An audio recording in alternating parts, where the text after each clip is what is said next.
Hello friend. पहले तो आप सभी को दीपावली की हार्दिक शुभकामनाएं। दोस्तों, आज के इस वीडियो में हम सभी एसएससी एमटीएस के पेपर का एनालिसिस करने वाले हैं। आज के इस वीडियो में हम सभी 30 सितंबर से लेकर कहाँ थे दोस्तों, 30 सितंबर से लेकर 30 अक्टूबर तक एसएससी एमटीएस में जितने भी पेपर हुए हैं उन सभी शिफ्टों का आज के इस वीडियो में एनालिसिस करने वाले हैं। जो लोग पेपर देकर आए हैं अपना क्वेश्चन यहाँ पर मैच कर सकते हैं, और जो लोग अभी नहीं दिए हैं वो वीडियो ज़रूर देखें, क्योंकि दोस्तों बार बार क्वेश्चन रिपीट हो रहे हैं। कल दोस्तों जो 29 तारीख को एसएससी एमटीएस का हुआ था उसका जीके जीएस का लेवल कुछ अच्छा था, आप भी देखेंगे तो पता होगा।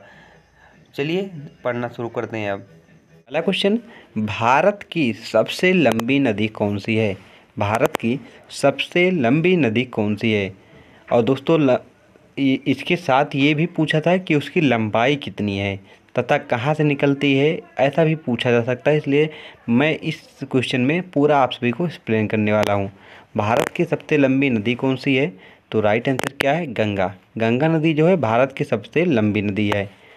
यही बात कर लें, गंगा नदी भारत की सबसे लंबी नदी है जो लगभग 2525 किलोमीटर मतलब 2525 किलोमीटर लंबी है। यह हिमालय से निकलकर बंगाल की खाड़ी में गिरती है और इसे भारतीय संस्कृति में बहुत ही महत्व दिया जाता है। ये बात कर लें कि गंगा नदी की सबसे बड़ी सहायक नदी कौन सी है, तो यमुना नदी होगी। अगर सबसे बड़ी बात कर ले कि गंगा नदी की सबसे बड़ी सहायक नदी कौन सी है, तो आपका राइट आंसर क्या होगा? घाघरा होगा। लंबी पूछेगा दोस्तों तो आप यमुना टिक करेंगे, अगर बड़ी पूछेगा तो आप घाघरा टिक करेंगे, ये भी आप याद रखिएगा।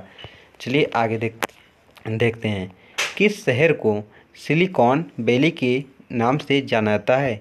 किस शहर को सिलिकॉन वैली के नाम से जाना जाता है? तो राइट आंसर क्या है? बेंगलुरु। बेंगलोर जो है दोस्तों, इसे सिलिकॉन वैली के नाम से जाना जाता है। बेंगलुरु को भारत की सिलिकॉन वैली कहा जाता है क्योंकि यहाँ आईटी उद्योग का बड़ा केंद्र है।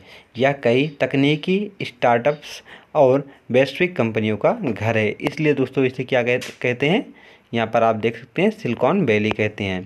आगे देखते हैं। भारत का पहला राष्ट्रपति कौन थे? भारत के पहले राष्ट्रपति कौन थे और उनका कार्यकाल कब तक रहा? ये तो सबको पता है कि भारत के पहले राष्ट्रपति डॉक्टर राजेंद्र प्रसाद जी हैं, लेकिन उनका कार्यकाल कितना था ये पूछकर ये फंसा दिया, इसे सब लोग नहीं बता पाए। चलिए आप सब तो देख रहे हैं, तो आप सभी को क्वेश्चन आएगा तो इसे सॉल्व करने में दिक्कत तो होने वाली ही नहीं है। तो भारत के प्रथम राष्ट्रपति कौन थे? डॉक्टर राजेंद्र प्रसाद जी। कौन थे दोस्तों? डॉक्टर राजेंद्र प्रसाद जो थे ये भारत के पहले राष्ट्रपति थे। इनका कार्यकाल कब तक था? तो इनका कार्यकाल 1950 से 1962। कब तक? 1950 से 1962 तक रहा है। ये दोस्तों एकमात्र व्यक्ति ऐसे हैं जो भारत के 2 बार लगातार राष्ट्रपति बने हैं। आज तक कोई दोस्तों इनके बाद में भारत में लगातार 2 बार राष्ट्रपति नहीं बना है। वर्तमान में हमारे देश की राष्ट्रपति कौन है? द्रौपदी मुर्मू जी हैं। कौन है? द्रौपदी मुर्मू जी जो हैं वो वर्तमान में भारत के राष्ट्रपति जी हैं। आगे देखते हैं। हाल ही में किस देश ने अपनी नई मुद्रा लॉन्च की? कल के दोस्तों जो कल हुआ था एसएससी एमटीएस का पेपर, उसमें दोस्तों जीके जीएस तो ऐसे पूछे गए थे कि कुछ समझ में नहीं आ रहा था। वो करंट अफेयर से उठाकर क्वेश्चन सबसे ज़्यादा पूछा गया था। किस शहर में कौन सी योजना चलाई गई है, इससे ज़्यादा क्वेश्चन पुटअप हुआ था। सभी क्वेश्चन तो नहीं मिल पाए दोस्तों, जो क्वेश्चन मिले हैं वो क्वेश्चन यहाँ पर आप सभी को सॉल्व कराए जा रहे हैं। हाल ही में किस देश ने अपनी नई मुद्रा लॉन्च की? हाल ही में किस देश ने अपनी नई मुद्रा लॉन्च की? तो राइट आंसर क्या है? तुर्की। तुर्की ने अभी हाल ही में नई मुद्रा लॉन्च की। तुर्की ने हाल ही में अपनी नई मुद्रा लॉन्च की जिसका नाम क्या है? तुर्की लीरा। क्या है? तुर्की लीरा लॉन्च की। यह कदम आर्थिक संकट और मुद्रास्फीति को नियंत्रित करने के लिए उठाया गया। पूछा ये जाता है किस लिए लॉन्च की? सबको पता है किसने लॉन्च की। तुर्की ने आखिर क्यों लॉन्च की? क्या ज़रूरत पड़ गई थी इसे लॉन्च करने की? तो दोस्तों किस लिए? आर्थिक संकट को दूर करने और मुद्रास्फीति को नियंत्रित करने के लिए यह कदम उठाया गया ताकि देश की अर्थव्यवस्था क्या हो सके? स्थिर हो सके। आगे देखते हैं। अब हाल ही में भारत ने किस देश के साथ संयुक्त सैन्य अभ्यास शुरू किया? तो राइट आंसर क्या है? रूस। रूस के साथ शुरू किया है। भारत और रूस ने हाल ही में इंदिरा नामक एक संयुक्त सैन्य अभ्यास किया। यह अभ्यास 2 देशों के बीच सुरक्षा सहयोग को मजबूत करने और सामरिक संबंधों को बढ़ावा देने के लिए आयोजित किया गया। आगे देखते हैं, किस देश ने हाल ही में नोबेल पुरस्कार जीता? किस भारतीय ने हाल ही में अभी नोबेल पुरस्कार जीता? तो राइट आंसर क्या है? नरेंद्र कोहली ने। किसने? नरेंद्र कोहली ने अभी यह जीता है। नरेंद्र कोहली को साहित्यिक क्षेत्र में उनके योगदान के लिए नोबेल पुरस्कार दिया गया। उनका काम भारतीय सांस्कृतिक और साहित्य को वैश्विक स्तर पर पहचान दिलाने में महत्वपूर्ण रहा है। आगे देखते हैं, हाल ही में किस भारतीय शहर को वर्ल्ड स्मार्ट सिटी पुरस्कार मिला? तो राइट आंसर क्या है? सूरत। सूरत को मिला है। सूरत को वर्ल्ड स्मार्ट सिटी पुरस्कार मिला। यह पुरस्कार भारत की सूरत की स्मार्ट शहर विकास योजना और सतत विकास के लिए उठाए गए कदमों को मान्यता देता है। आगे देखते हैं, हाल ही में किस खेल को ओलंपिक खेलों में शामिल किया गया? तो राइट आंसर क्या है? ब्रेक डांस को। किसे शामिल किया गया है? ब्रेक डांस को। ब्रेक डांस को 2024 में पेरिस ओलंपिक खेलों में शामिल किया गया है। यह युवा पीढ़ी के लिए लोकप्रियता बढ़ाने और खेलों को अधिक विविधता प्रदान करने के लिए किया गया है। आगे देखते हैं, यहाँ पॉलिटी से दोस्तों आया था क्वेश्चन, भारतीय संविधान में कुल कितनी धाराएं हैं ये पूछा गया था। कुल कितने अनुच्छेद हैं ये नहीं, कुल कितनी धाराएं हैं ये पूछा गया था। तो राइट आंसर क्या है? कितना है दोस्तों? 448 धाराएं हैं। कितनी? 448 धाराएं हैं। भारतीय संविधान में 448 धाराएं हैं जो विभिन्न मुद्दों जैसे कि मूल अधिकार, नीति निर्देशक तत्व और सरकारी संरचना को कवर करती हैं। संविधान समय समय पर संशोधित भी होता है, ये भी आप याद रखिएगा। आगे देखते हैं, संविधान के अनुसार राष्ट्रपति के चुनाव में किस प्रणाली का उपयोग किया जाता है? संविधान के अनुसार राष्ट्रपति के चुनाव में किस प्रणाली का उपयोग किया जाता है? तो राइट आंसर क्या है? रैंकिंग मत प्रणाली। कौन सी? रैंकिंग मत प्रणाली। सभी दोस्तों याद कर गए थे, एकल मत संक्रमणीय मत पद्धति द्वारा राष्ट्रपति को चुना जाता है, लेकिन यहाँ पर क्या दे दिया गया था? रैंकिंग मत प्रणाली जो है इसके द्वारा। इसे दोस्तों प्रस्तावित और निर्वाचित प्रणाली भी कहते हैं, ये भी आप याद रखिएगा। भारतीय राष्ट्रपति के चुनाव में रैंकिंग मत प्रणाली का उपयोग किया जाता है, जिसमें सदस्यों द्वारा अपने पसंदीदा उम्मीदवार को रैंक करने की प्रक्रिया होती है। यह प्रणाली अधिकतम प्रतिनिधियों द्वारा अपनाई जाती है, ये भी आप याद रखिएगा। राज्यसभा के सदस्यों की संख्या कितनी होती है? तो राइट आंसर क्या है? 245। कितनी होती है? 245। भारतीय राज्यसभा में अधिकतम 245 सदस्य होते हैं, जिसमें 233 सदस्य का चुनाव राज्य विधानसभा द्वारा और 12 सदस्य जो है राष्ट्रपति द्वारा नामित किया जाता है। यह सदन राज्य हितों का प्रतिनिधित्व करता है, ये भी आप याद रखिएगा। यहाँ से यह भी क्वेश्चन पूछा जा सकता है कि राज्यसभा में कितने सदस्यों को राष्ट्रपति द्वारा निर्वाचित किया जाता है? तो राइट आंसर क्या होगा? 12 सदस्यों को।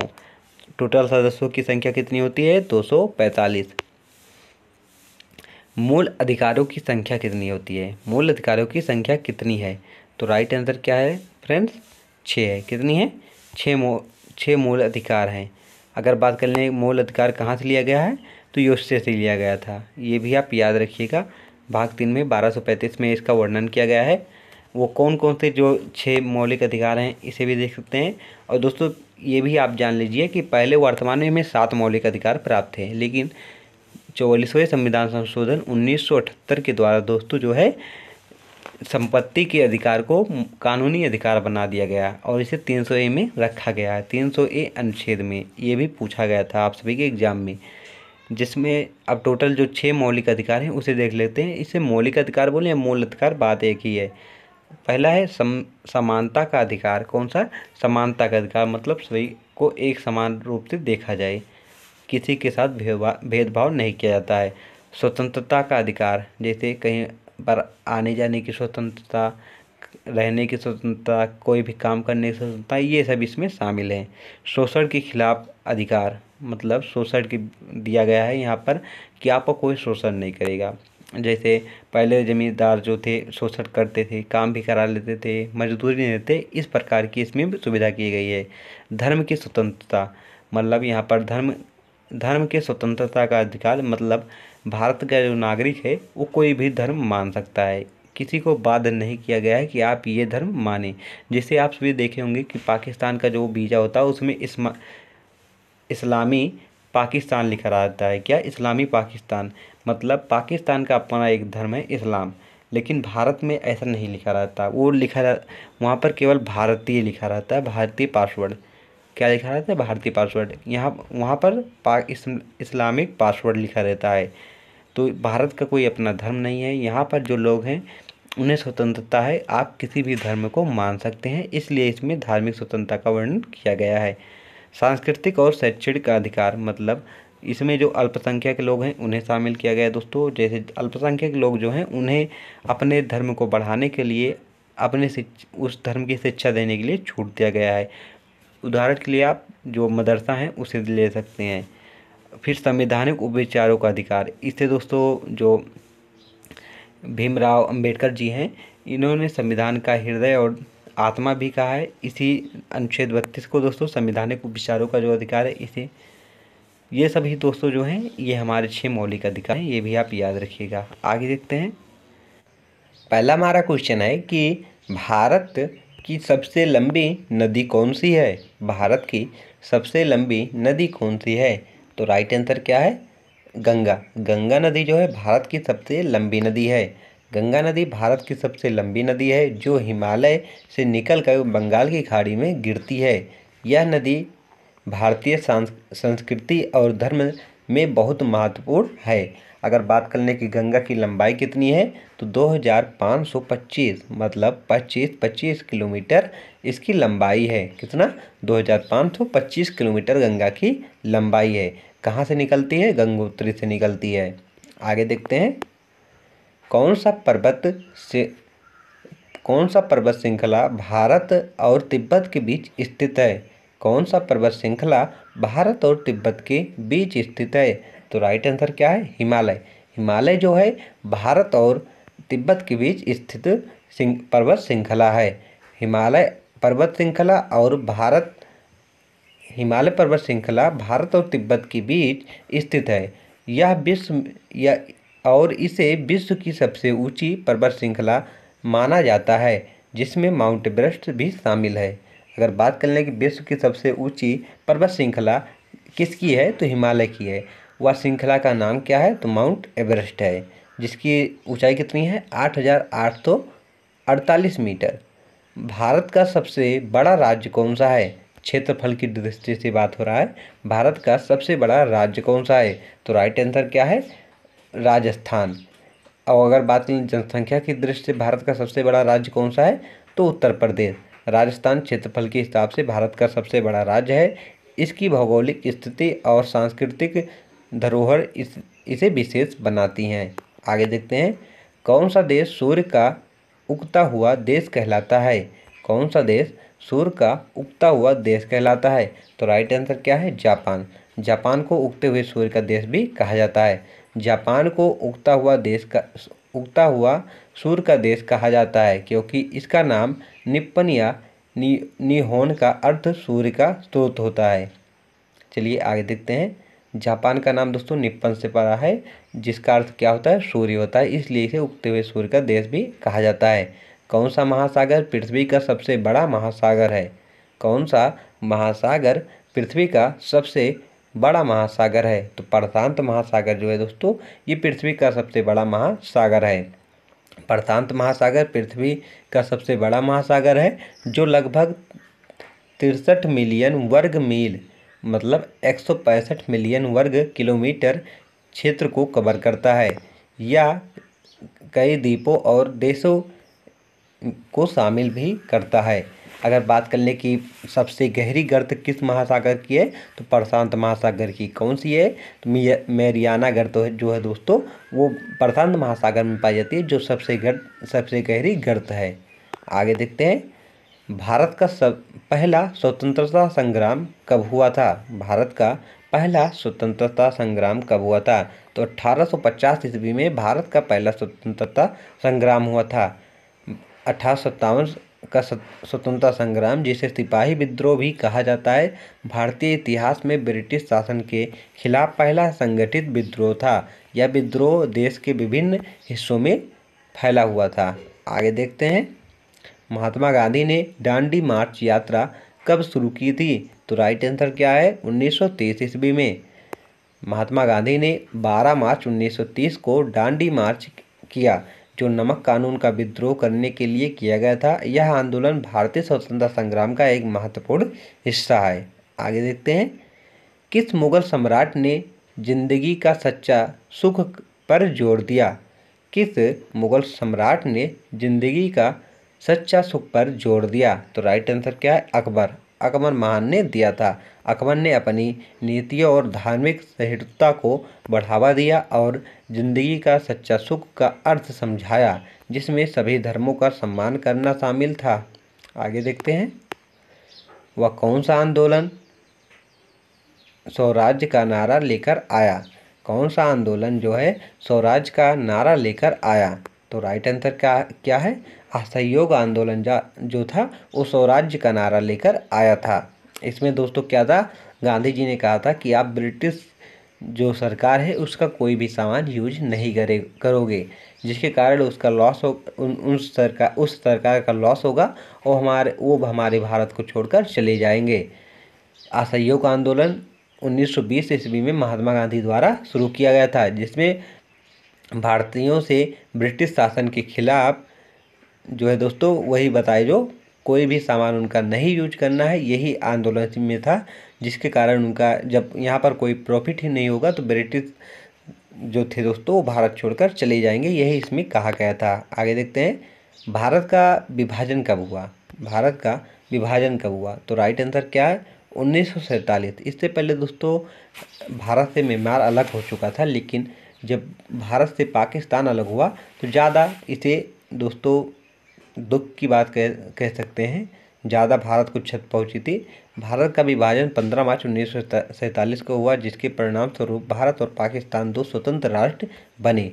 यह विभाजन सांप्रदायिक तनाव और राजनीतिक असहमति का परिणाम था। किसका परिणाम था? ये इम्पोर्टेंट है, यहाँ से आप सभी याद करिएगा। यह विभाजन सांप्रदायिक तनाव और राजनीतिक असहमति का परिणाम था। ये आपसे सीधे पूछा जा सकता था, आखिर पाकिस्तान और हिंदुस्तान का बंटवारा क्यों हुआ? भारत के राष्ट्रपति का कार्यकाल कितने वर्ष होता है? भारत के राष्ट्रपति का कार्यकाल कितने वर्ष होता है? तो राइट आंसर क्या है? 5 वर्ष। कितना होता है? 5 वर्ष होता है। और राष्ट्रपति को अगर बात करने शपथ कौन दिलाता है, तो सुप्रीम कोर्ट के मुख्य न्यायाधीश जो होते हैं वो शपथ दिलाते हैं। 60 में इनकी शपथ का वर्णन किया गया है। 61 में महाभियोग का वर्णन किया गया, अनुच्छेद 61 में। 61 में क्या होगा, अगर राष्ट्रपति जो है संविधान के अनुकूल कार्य नहीं करेंगे तो उनके खिलाफ महाभियोग लाकर उन्हें उनके पद से हटाया जा सकता है। ऐसा दोस्तों अभी तक कोई हमारे देश के राष्ट्रपति नहीं हुए जिनके जो दोस्तों महाभियोग के द्वारा हटाए गए हों। भारत के राष्ट्रपति का कार्यकाल 5 वर्ष होता है। वे पुनः चुनाव में भाग ले सकते हैं। ऐसा नहीं है कि एक बार राष्ट्रपति बन जाए तो दोबारा राष्ट्रपति नहीं बन सकते हैं। आज तक केवल दोस्तों भारत में डॉक्टर राजेंद्र प्रसाद जी हैं जो 2 बार लगातार राष्ट्रपति बने हैं, और कोई ऐसा व्यक्ति नहीं हुआ है जो 2 बार राष्ट्रपति भारत में बना हो। आगे देखते हैं, भारतीय संविधान में कुल कितने अनुच्छेद हैं? भारतीय संविधान में कुल कितने अनुच्छेद हैं? वैसे तो दोस्तों 395 लोग सब बताते हैं, लेकिन अगर बात कर लें संशोधन के अनुसार कितने हो गए हैं, तो संशोधन के अनुसार दोस्तों 448 हो गए हैं। मुख्य रूप से दोस्तों अभी लिखे आपसे कुल लिखित में 395 मिलेगा, लेकिन अगर पूछा जाए संशोधन के अनुसार बताएं कितने अनुच्छेद हो गए हैं, तो 448 हो गए हैं। भारतीय संविधान में मौजूदा समय में 448 अनुच्छेद हैं जो विभिन्न विषयों पर नियम और कानून निर्धारित करते हैं। आगे देखते हैं, किस विधेयक को राष्ट्रपति द्वारा अनुमोदन के लिए भेजा जाता है? किस विधेयक को राष्ट्रपति द्वारा अनुमोदन के लिए भेजा जाता है? तो सभी विधेयक भेज सकते हैं राष्ट्रपति जी। आगे देखते हैं, सभी विधेयक चाहे वो लोकसभा में पास हुए हों या राज्यसभा में अंततः राष्ट्रपति द्वारा अनुमोदन के लिए भेजे जाते हैं। राष्ट्रपति विधेयक को मंजूर या स्वीकार या वापस कर सकते हैं। चलिए आगे देखते हैं,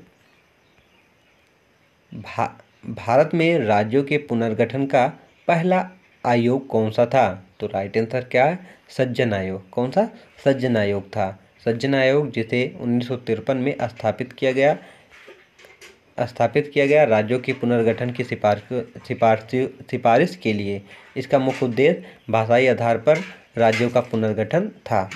चलिए आगे देखते हैं, भारत के किस अनुच्छेद के तहत आपातकाल घोषित किया जाता है? भारत में किस अनुच्छेद के तहत आपातकाल घोषित किया जाता है? तो राइट आंसर क्या है? अनुच्छेद 352। 352 के तहत भारत में आपातकाल घोषित किया जाता है। अनुच्छेद 352 के तहत राष्ट्रपति आपातकाल की घोषणा आपातकाल की स्थिति में देश में कानून और व्यवस्था बनाए रखने के लिए आपातकाल की घोषणा करते हैं। उत्तराखंड उच्च न्यायालय की पहली महिला न्यायाधीश कौन बनी? उत्तराखंड उच्च न्यायालय की पहली महिला न्यायाधीश कौन बनी? तो राइट आंसर क्या है? न्यायमूर्ति रितु बहारी। कौन बनी है? न्यायमूर्ति रितु बहारी जी जो है उत्तराखंड उच्च न्यायालय की पहली न्यायाधीश बनी है। चलिए आगे देखते हैं अब। भारत का जनसंख्या घनत्व कितना है? भारत का जनसंख्या घनत्व कितना है? तो राइट आंसर क्या है? 382 व्यक्ति प्रति वर्ग किलोमीटर। कितना है? 382 व्यक्ति प्रति वर्ग मीटर जो है भारत का एक घनत्व है, जनसंख्या घनत्व है। नुब्रा और श्योक नदी किसकी सहायक नदियां हैं? नुब्रा और श्योक नदी किसकी सहायक नदियां हैं? तो राइट आंसर क्या है? सिंधु नदी की। किसकी है? सिंधु नदी की दोस्तों जो है ये नुब्रा और श्योक नदी जो है सहायक नदियां हैं। और सिंधु नदी को दोस्तों पाकिस्तान की राष्ट्रीय नदी भी कहते हैं, ये भी आप याद रखिएगा। और सिंध समझौता भारत और जो है पाकिस्तान के बीच ही हुआ था। और किसने कराया था? तो विश्व बैंक ने कराया था। चलिए आगे देखते हैं। तिहान ए दसेन किस देश का त्यौहार है? तिहान ए दसेन किस देश का त्यौहार है? तो राइट आंसर इसका क्या है? नेपाल। किस देश का है? नेपाल देश का तिहान ए दसेन जो है यह त्यौहार है। अगर बात कर ले दोस्तों लोसर त्यौहार कहाँ पर मनाया जाता है, जो आप सभी के एसएससी एमटीएस में पूछा भी गया था, तो ये लद्दाख में मनाया जाता है, ये भी आप याद रखिएगा। आगे देखते हैं। तक्षशिला की खुदाई की पुरातत्वविद किससे संबंधित हैं? तक्षशिला की खुदाई किस पुरातत्वविद से संबंधित है, ये आपसे से पूछा जा रहा है। तक्षशिला की खुदाई हुई है वो किस पुरातत्वविद से संबंधित है, ये आपसे से क्वेश्चन पूछा गया था। तो इसका राइट आंसर क्या है? Sir John Marshall. किसके नेतृत्व में खोदी गई थी? सर जॉन मार्शल के। अगर बात कर लें सिंधु घाटी सभ्यता में सबसे पहला खोजा गया स्थल कौन सा था? तो हड़प्पा था। इसी कारण ही दोस्तों सिंधु घाटी सभ्यता का नाम हड़प्पा सभ्यता भी पड़ा है, ये भी आप याद रखें। आगे देखते हैं। सिकंदर ने पंजाब पर कब्जा कब किया और उसकी मृत्यु कब हुई थी? ये आपसे से पूछा गया था। तो राइट आंसर इसका क्या है? सिकंदर ने पंजाब पर 326 ईस्वी में कब्जा किया। पंजाब में दोस्तों इसे कब्जा करने से पहले जो है इन्होंने जो है तक्षशिला गए थे। तक्षशिला पर वहाँ अंबी कुमार ने आत्मसमर्पण कर दिया और सहयोगी बनने की बात रखी, जिसके कारण सिकंदर ने उनको सहयोगी बना लिया। उसके बाद इन्होंने पंजाब पर हमला किया। वहाँ के राजा जो पोरस थे उनके साथ इनकी युद्ध हुई, और जिसमें दोस्तों पोरस की हार हुई, लेकिन उन्होंने इनकी सेना को बहुत नुकसान पहुंचाया, जिसके कारण इनकी सेना जो है भयभीत हो गई और मगध जाने से मना कर दिया। और ये जो है दोस्तों 1 साल कुछ महीने भारत में रुके थे। उसके बाद ये भारत से वापस जाने लगे। वापस जाने के क्रम में 10 जून 323 BC में इनकी मृत्यु हो गई। कब हुई थी? 10 जून 323 BC में इनकी मृत्यु हुई। और उन्होंने पंजाब का कब्जा कब किया? तो 326 BC में इन्होंने कब्जा किया था। आगे देखते हैं अब। कौन सी चीज़ क्रोमोसोम को रंगीन करती है? कौन सी चीज़ क्रोमोसोम को रंगीन करती है? तो राइट आंसर क्या है? क्रोमेटिन। क्रोमेटिन जो है दोस्तों वो क्रोमोसोम को रंगीन करती है। आगे देखते हैं। प्राकृतिक भूकंप पृथ्वी के किस परत में आते हैं?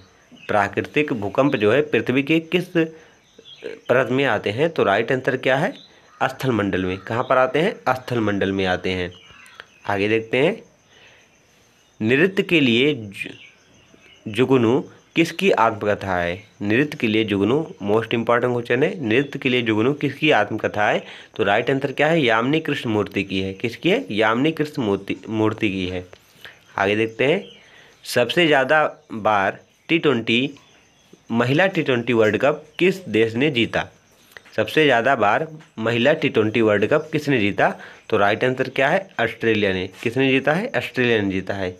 आगे देखते हैं, जे थॉम्सन के परमाणु मॉडल का नाम क्या है? जे थॉम्सन के परमाणु मॉडल का नाम क्या है? तो राइट आंसर क्या है?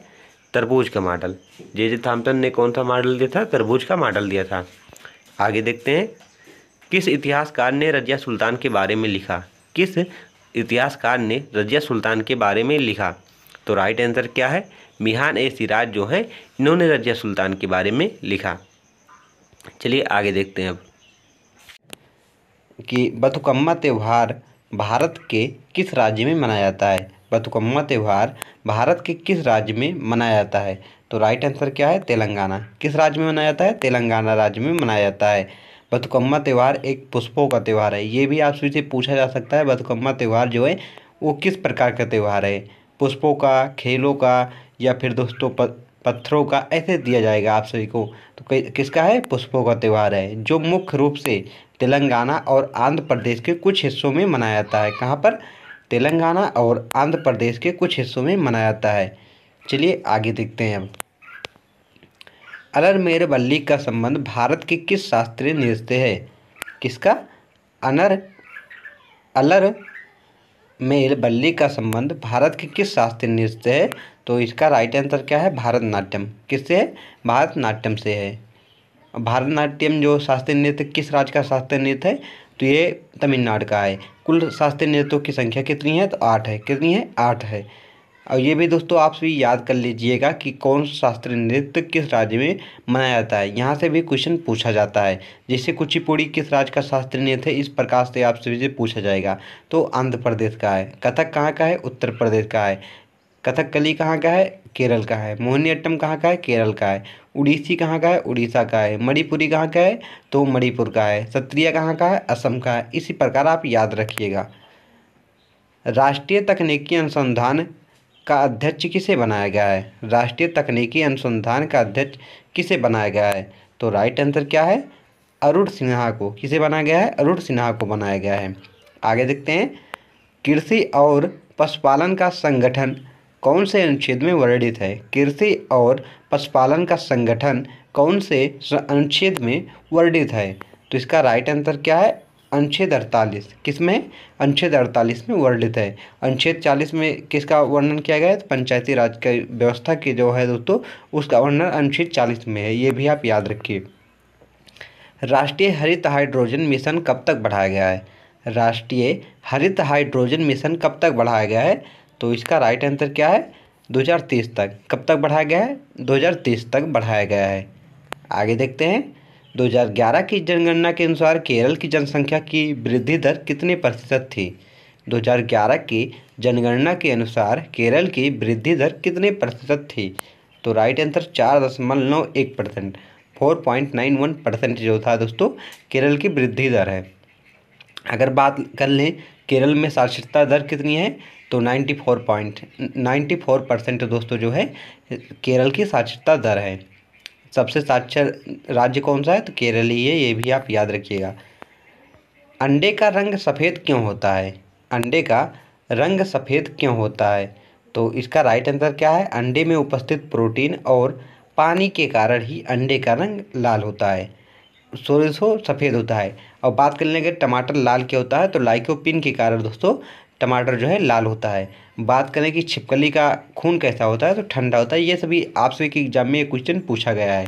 आगे देखते हैं, एल्कोहल और ब्रेड में क्या मिलाया जाता है? एल्कोहल और ब्रेड में क्या मिलाया जाता है? तो राइट आंसर क्या है? ईस्ट। ईस्ट मिलाया जाता है।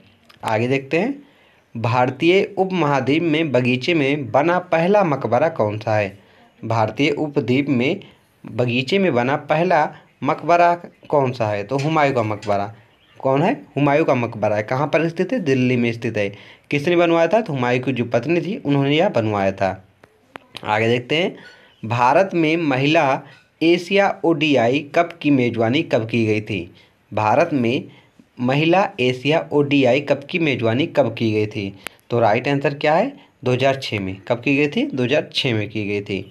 भारत ने पहली बार महिला क्रिकेट वर्ल्ड कप की मेजबानी कब की थी? भारत ने पहली बार महिला क्रिकेट वर्ल्ड कप की मेजबानी कब की थी? तो राइट आंसर क्या है? 1978 में। कब की थी? 1978 ईस्वी में की थी। अगर बात कर लें कि भारतीय महिलाओं ने जो है महिला क्रिकेट वर्ल्ड कप में कब शामिल होना शुरू किया, तो 1978 में ही इन्होंने पहली बार शुरू किया था। आगे देखते हैं, मंत्र किस में शामिल होते हैं? मंत्र जो हैं वो किस में शामिल होते हैं? तो वेदों में। किस में शामिल होते हैं? वेदों में। और बात कर लें सबसे पुराना वेद कौन सा है, तो ऋग्वेद है। इसमें कितने सूक्त हैं? तो 1028 सूक्त हैं, मतलब 1028 सूक्त इसमें पाए जाते हैं। सूक्त का मतलब होता है दोस्तों मंत्र। आगे देखते हैं, रानी की वेव कहाँ स्थित है? रानी की वेव कहाँ पर स्थित है? तो राइट आंसर क्या है? गुजरात में स्थित है। कहाँ पर? गुजरात में स्थित है। आगे देखते हैं, ए चिदम्बरम स्टेडियम कहाँ पर स्थित है? ए चिदम्बरम स्टेडियम कहाँ पर स्थित है? तो राइट आंसर तमिलनाडु। कहाँ पर स्थित है? तमिलनाडु में स्थित है। आगे देखते हैं, 2011 की जनगणना के अनुसार भारत के कितने लोग कृषि से संबंधित हैं? 2011 की जनगणना के अनुसार भारत के कितने लोग कृषि से संबंधित हैं? तो राइट आंसर क्या है? 54.6%, मतलब 54.6% दोस्तों जो हैं लोग वो कृषि से संबंधित हैं। अब बात कर लें कि अगर इकोनॉमिक्स में आप सभी पढ़े होंगे कि कितने क्षेत्र पाए जाते हैं, तो तीन क्षेत्र पाए जाते हैं, प्राथमिक, द्वितीय और तृतीयक। सबसे ज़्यादा रोजगार देने वाला क्षेत्र कौन सा है? प्राथमिक है। प्राथमिक में क्या आता है? कृषि आता है। जो कृषि होती है दोस्तों प्राथमिक क्षेत्र में होता है और सबसे ज़्यादा रोजगार यही देती है। और द्वितीय क्षेत्र में क्या होता है? द्वितीय क्षेत्र में होता है जैसे कृषि से जो उत्पादन होता है उसका पुनर्निर्माण जो किया जाता है वो द्वितीय क्षेत्र में आता है। जैसे गेहूं से ब्रेड बनता है तो वो द्वितीय क्षेत्र में आएगा। और तृतीय क्षेत्र में क्या आता है? तृतीय क्षेत्र में जो आप सभी को जो सेवाएं मिलती है, जो सेवाएं प्रदान की जाती है वो तृतीय क्षेत्र के अंतर्गत आती है। जैसे डॉक्टर आप सभी का इलाज करता है तृतीय क्षेत्र में है, शिक्षक आपको पढ़ाता है तृतीय क्षेत्र में है। जब आप सभी बस से सफ़र करते हैं तो बस जो आप सभी को सेवाएं प्रदान कर रहा है वो तृतीय क्षेत्र में आएगा। चलिए आगे देखते हैं। अब निम्नलिखित में से किस अनुच्छेद के तहत संपत्ति के अधिकार को कानूनी अधिकार बनाया गया? निम्नलिखित में से किस अनुच्छेद के तहत संपत्ति के अधिकार को कानूनी अधिकार बनाया गया? तो राइट आंसर क्या है? अनुच्छेद 300A। अनुच्छेद 300A के तहत दोस्तों जो है संपत्ति के अधिकार को कानूनी अधिकार बनाया गया।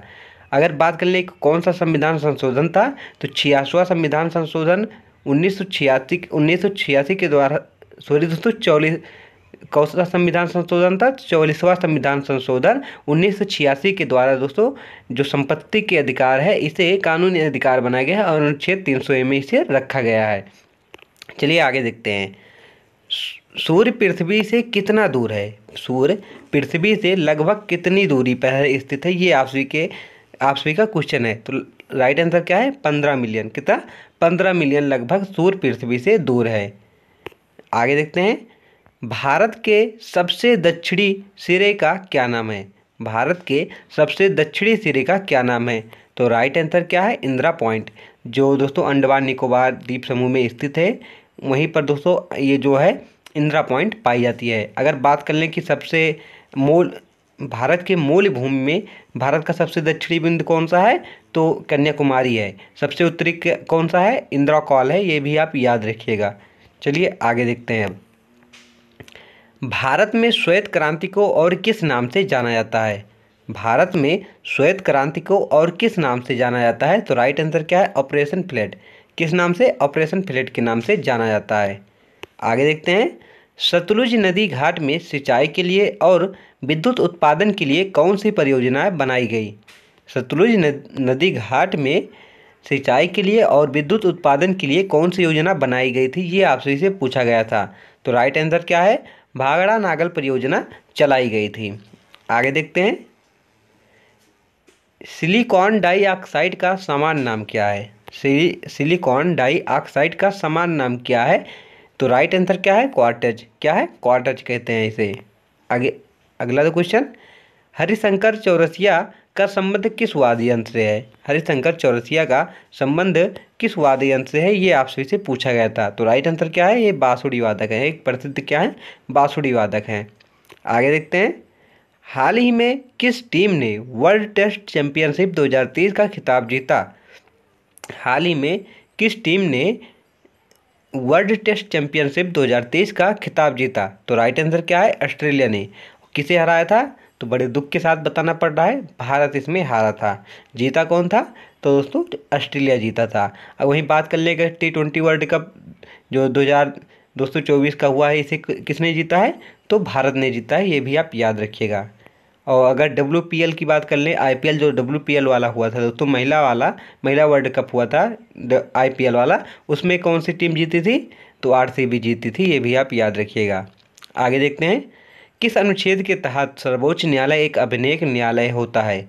मतलब यह पूछा गया था आप सभी से कि किस अनुच्छेद के तहत जो सर्वोच्च न्यायालय है, सुप्रीम कोर्ट है, वह एक अभिलेख न्यायालय है, इसका वर्णन किस अनुच्छेद में किया गया है? तो अनुच्छेद दोस्तों 129 में किया गया है। किसमें? अनुच्छेद 129 में यह बताया गया है कि सुप्रीम कोर्ट एक अभिलेख न्यायालय है। अगर बात कर लें सुप्रीम कोर्ट जो है, इसका वर्णन कितने से कितने अनुच्छेद में किया गया है? तो अनुच्छेद 124 से लेकर, कहाँ से, 124 से लेकर 147 तक दोस्तों जो है सुप्रीम कोर्ट का वर्णन किया गया है। इतने में दोस्तों सुप्रीम कोर्ट का वर्णन है। पर एमू पक्षी किस देश में पाया जाता है? एमू पक्षी जो है वो किस देश में पाया जाता है, ये आपसे से पूछा जा रहा है। तो इसका राइट आंसर क्या है? ऑस्ट्रेलिया। ऑस्ट्रेलिया देश में एमू पक्षी पाया जाता है। चलिए आगे देखते हैं अब। विश्व का सबसे ऊंचा जलप्रपात एंजल जलप्रपात किस देश में स्थित है? विश्व का सबसे ऊंचा एंजल जलप्रपात किस देश में स्थित है, ये आपसे इसे पूछा गया था। तो राइट आंसर क्या है? Option D, Venezuela. वेनेजुला में दोस्तों स्थित है। आगे देखते हैं, कौन सी नदी पेरिस शहर से होकर गुजरती है? कौन सी नदी पेरिस शहर से होकर गुजरती है? तो राइट आंसर क्या है इसका? नील नदी। नील नदी जो है दोस्तों वो पेरिस शहर से होकर गुजरती है। और अगर पूछा जाए लंदन किस शहर के, लंदन जो है किस नदी के किनारे बसा हुआ है? तो टेम्स नदी के किनारे, ये भी आप याद रखिएगा। एलेस्टोन राष्ट्रीय उद्यान किस देश में स्थित है? एलेस्टोन राष्ट्रीय उद्यान किस देश में स्थित है? तो राइट आंसर क्या है? USA। कहाँ पर स्थित है? USA में स्थित है। अगर दोस्तों यही पॉलिटी की बात कर लें कि पॉलिटी में इन देशों से क्या क्या लिया गया है हमारे संविधान में, तो रूस से क्या लिया गया है? मौलिक कर्तव्य लिया गया है। क्या लिया गया है? मौलिक कर्तव्य। 42वें संविधान संशोधन 1976 के द्वारा रूस से दोस्तों हमारे भारतीय संविधान में मौलिक कर्तव्य लिया गया का। और वहीं बात, चलिए आगे देखते हैं अब। विश्व की सबसे ऊंची या सबसे लंबी महाद्वीप ये पर्वत श्रृंखला कौन सी है? विश्व की सबसे लंबी महाद्वीप ये पर्वत श्रृंखला कौन सी है? तो राइट आंसर क्या है? एंडीज। एंडीज जो पर्वतमाला है विश्व की सबसे लंबी पर्वतमाला है। वही बात कर लें विश्व की सबसे ऊंची पर्वतमाला किसकी है? तो हिमालय की है दोस्तों। आगे देखते हैं, संयुक्त राष्ट्र के संस्थापक सदस्य के रूपों में कितने देशों ने भाग लिया है? संयुक्त राष्ट्र के संस्थापक सदस्य के रूप में कितने देशों ने भाग लिया? तो राइट आंसर क्या है? 51 देशों ने। कितने? 51 देशों ने भाग लिया था। विश्व का सबसे बड़ा महासागर कौन सा है? विश्व का सबसे बड़ा महासागर कौन सा है? तो राइट आंसर ऑप्शन बी है, प्रशांत महासागर विश्व का सबसे बड़ा महासागर है। वहीं बात कर लें विश्व का सबसे छोटा महासागर कौन सा है? तो अटलांटिक महासागर जो है विश्व का सबसे छोटा महासागर है। मृत सागर किन दो देशों के बीच स्थित है? मृत सागर जो है किन दो देशों के बीच स्थित है? तो राइट आंसर क्या है? जॉर्डन और इजराइल। जॉर्डन और इजराइल जो है इन दो देशों के बीच मृत सागर स्थित है। किस देश ने 1886 में अमेरिका को स्टैचू ऑफ द लिबर्टी उपहार में दी थी? तो राइट आंसर क्या है? फ्रांस। फ्रांस ने दिया था। आगे देखते हैं, बरमुडा ट्रायंगल क्षेत्र किस महासागर में स्थित है? बरमुडा ट्रायंगल क्षेत्र किस महासागर में स्थित है, ये आपसे से पूछा जा रहा है। तो अटलांटिक महासागर में स्थित है। राइट आंसर ऑप्शन ए है। वहीं पूछा जाए कि सबसे गहरा महासागर कौन सा? प्रशांत महासागर। सबसे गहरी गर्त कौन सी है? मैरियाना गर्त है। 11,033 मीटर इसकी गहराई है। आगे देखते हैं, किस देश को लैंड ऑफ द मिडनाइट सन भी कहा जाता है? किस देश को लैंड ऑफ द मिडनाइट सन भी कहा जाता है? तो right answer option D, Norway जो है दोस्तों, इसे लैंड ऑफ द मिडनाइट कहा जाता है। किस देश को यूरोप का खेल का मैदान कहा जाता है? किस देश को यूरोप का खेल का मैदान कहा जाता है? तो राइट आंसर इसका क्या है? स्विट्जरलैंड जो है इसे यूरोप यूरोप का खेल का मैदान कहा जाता है। आगे देखते हैं, किस देश को उगते हुए सूर्य की भूमि कहा जाता है? किस देश को उगते हुए सूर्य की भूमि कहा जाता है? तो राइट आंसर जापान। जापान जो है दोस्तों, इसे उगते हुए सूर्य की भूमि कहा जाता है। आगे देखते हैं, विश्व का सबसे बड़ा उष्णकटिबंधीय वर्षा वन कौन सा है? विश्व का सबसे बड़ा उष्णकटिबंधीय वर्षा वन कौन सा है? तो राइट आंसर क्या है? ऑप्शन ए अमेजन जो है दोस्तों, विश्व का सबसे बड़ा उष्णकटिबंधीय वर्षा वन है। आगे देखते हैं, अगला हमारा क्वेश्चन है, किस देश को ट्यूलिप की भूमि के रूप में जाना जाता है? किस देश को ट्यूलिप की भूमि के रूप में जाना जाता है? तो नीदरलैंड जो है दोस्तों, इसे ट्यूलिप की भूमि के रूप में जाना जाता है। और गंधर्व का जन्म कहाँ हुआ था? तो पंडित कुमार गंधर्व का जन्म 8 अप्रैल 1924 को कर्नाटक के बेलगांव के पास सेलभावी गांव में हुआ था। उनका मूल नाम सिद्धरमैया कोमकाली था। ये भी आप याद रखिएगा दोस्तों। जहाँ तक आप सभी के जो ऑप्शन थे, कर्नाटक ही रहा होगा कि कुमार गंधर्व का जन्म कहाँ हुआ था? कर्नाटक में हुआ था। यही आप सभी का आंसर रहेगा। लेकिन अगर और डीप दोस्तों पूछ लिया जाए तो आप सभी इसे भी याद रखिएगा कि कर्नाटक के बेलगांव के पास सेलभावी गांव में हुआ था। कहाँ पर हुआ था? सेलभावी गांव में। अगर यह पूछा जाए कुमार गंधर्व का जन्म किस गांव में हुआ था, तो सेलभावी गांव में हुआ था। पूछ सकता है दोस्तों, एग्जामिनर को कुछ पता नहीं कितना डीप पूछ ले।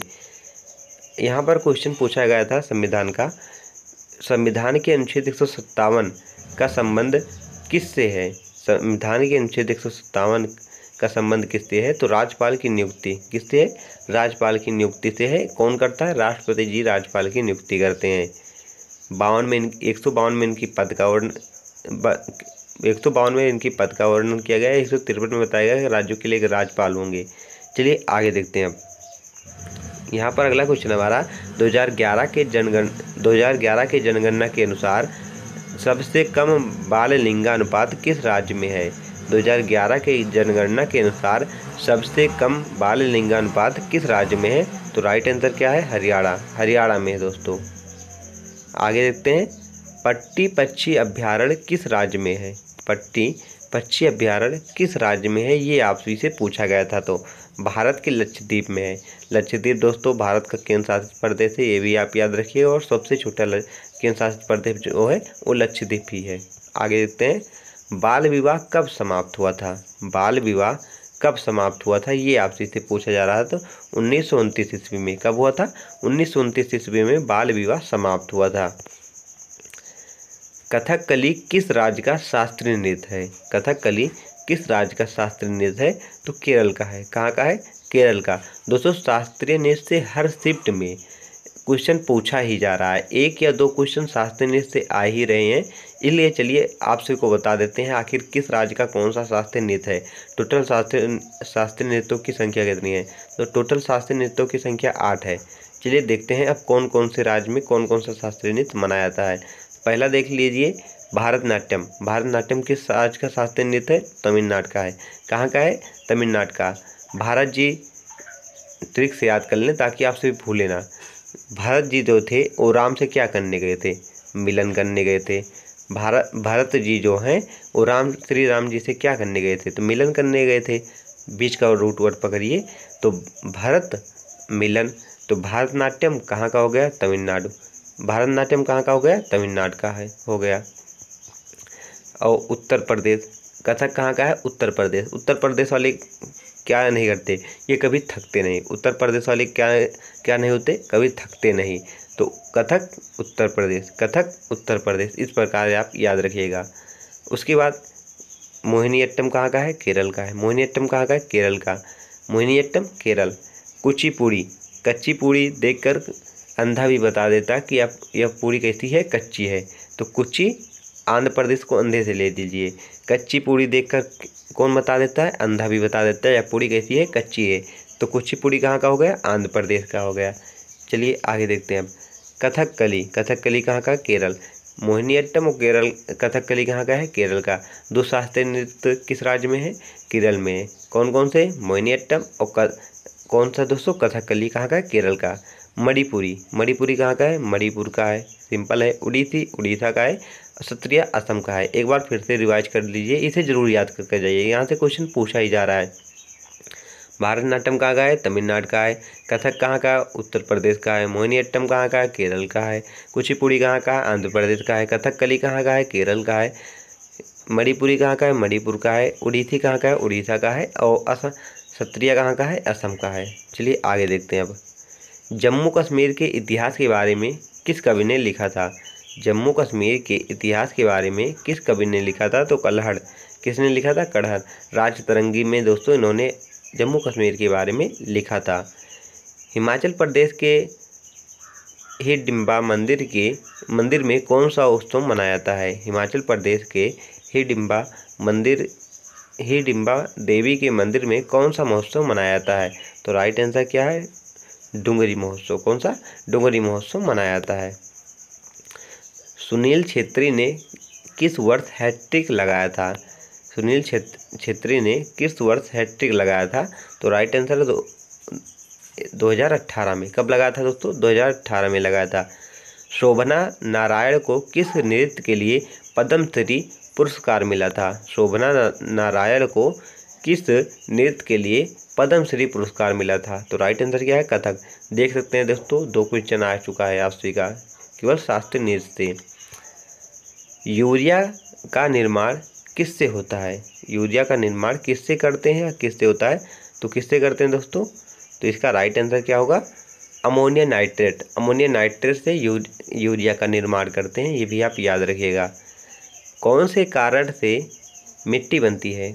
किस कारण से मिट्टी बनती है, ये आपसे पूछा जाए तो अक्षय के कारण से दोस्तों मिट्टी का निर्माण होता है। आगे देखते हैं। किस स्थिति में नई स्पीशीज का निर्माण होता है? किस स्थिति में नए स्पीशीज का निर्माण होता है? तो नए स्पीशीज का जन्म दोस्तों 2 तरह से हो सकता है। एक, जनन कोशिकाओं के डीएनए में महत्वपूर्ण परिवर्तन जब होता है तभी दोस्तों नए स्पीशीज का निर्माण होता है, ये भी आप याद रखिएगा। स्मार्ट सिटी योजना को कब तक बढ़ाया गया?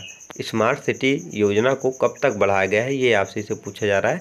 तो इस बार दोस्तों स्मार्ट सिटी योजना जो है इसे बढ़ाकर 31 मार्च 2025 तक कर दिया गया है। कब तक? 31 मार्च 2025 तक स्मार्ट सिटी योजना को बढ़ाकर कर दिया गया है। चलिए आगे देखते हैं। पेंडा किस एग्रीकल्चर से संबंधित है? पेंडा किस एग्रीकल्चर से संबंधित है, ये आपसे इसे पूछा जा रहा है। तो स्थानांतरण कृषि से। किससे? स्थानांतरण कृषि से दोस्तों संबंधित है। भारत में कृषि के इस आदिम रूप को मध्य प्रदेश में बेबर या दहिया, आंध्र प्रदेश में पोंडू या पेंडा, उड़ीसा में पमादवी या कोमन या सीधा कहा जाता है। जो पेंडा है दोस्तों, यह आपसे इस प्रकार भी पूछा जा सकता है कि जो बेबर या दहिया किस एग्रीकल्चर से संबंधित है, तब भी आप सभी का राइट आंसर क्या होगा? स्थानांतरण होगा, क्योंकि इन्हें दोस्तों अलग अलग राज्यों में अलग अलग नामों से जाना जाता है, ये भी आप याद रखिएगा। चलिए आगे देखते हैं अब। अर्थशास्त्र की रचना किसके शासनकाल में हुई थी?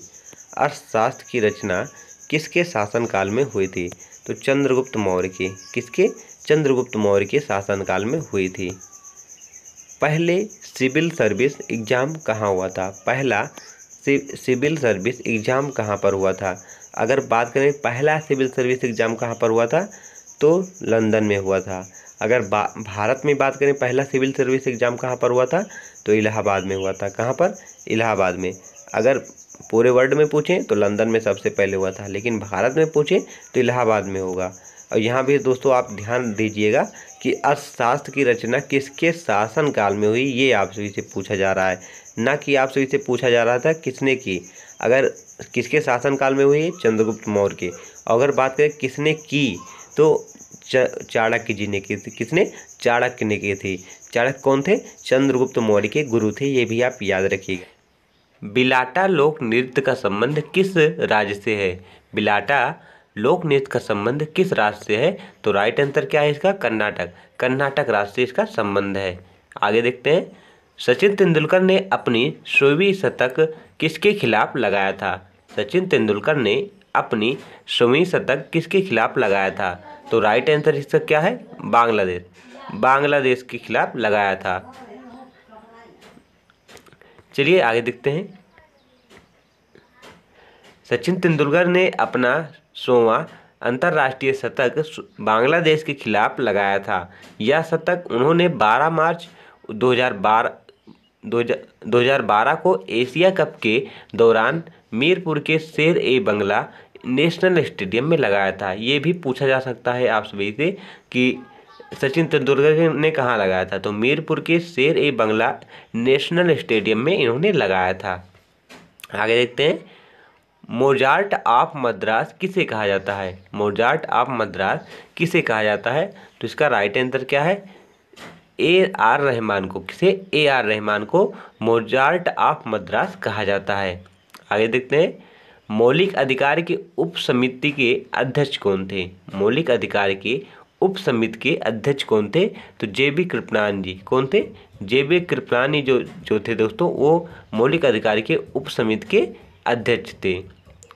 प्रारूप समिति के अध्यक्ष कौन थे? तो डॉक्टर भीमराव अंबेडकर जी।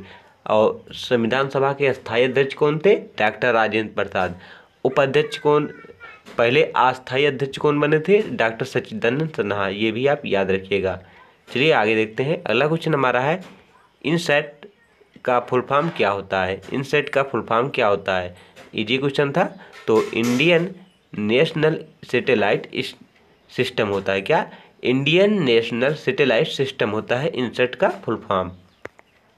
2011 की जनगणना के अनुसार सबसे अधिक जनसंख्या वाला दूसरा केंद्र शासित प्रदेश कौन था?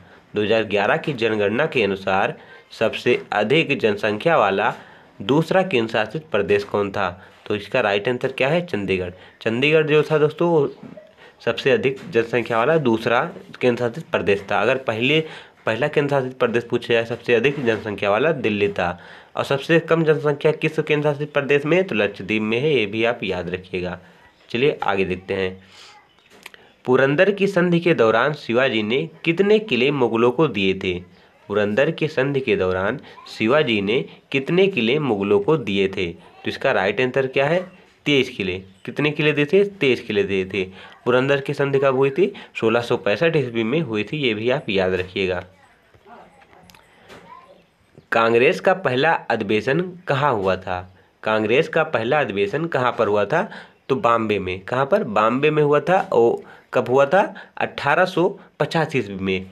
कांग्रेस का अधिवेशन, कांग्रेस की स्थापना किसने की थी? तो A.O. होम ने की थी। ये भी आप याद रखिएगा। अनब्रेकेबल किसकी आत्मकथा है? अनब्रेकेबल किसकी आत्मकथा है? तो भारतीय मुक्केबाज मेरी कॉम की है। किसकी? मेरी कॉम की। मेरी कॉम क्या है? भारतीय मुक्केबाज है। इनकी आत्मकथा है अनब्रेकेबल। आगे देखते हैं।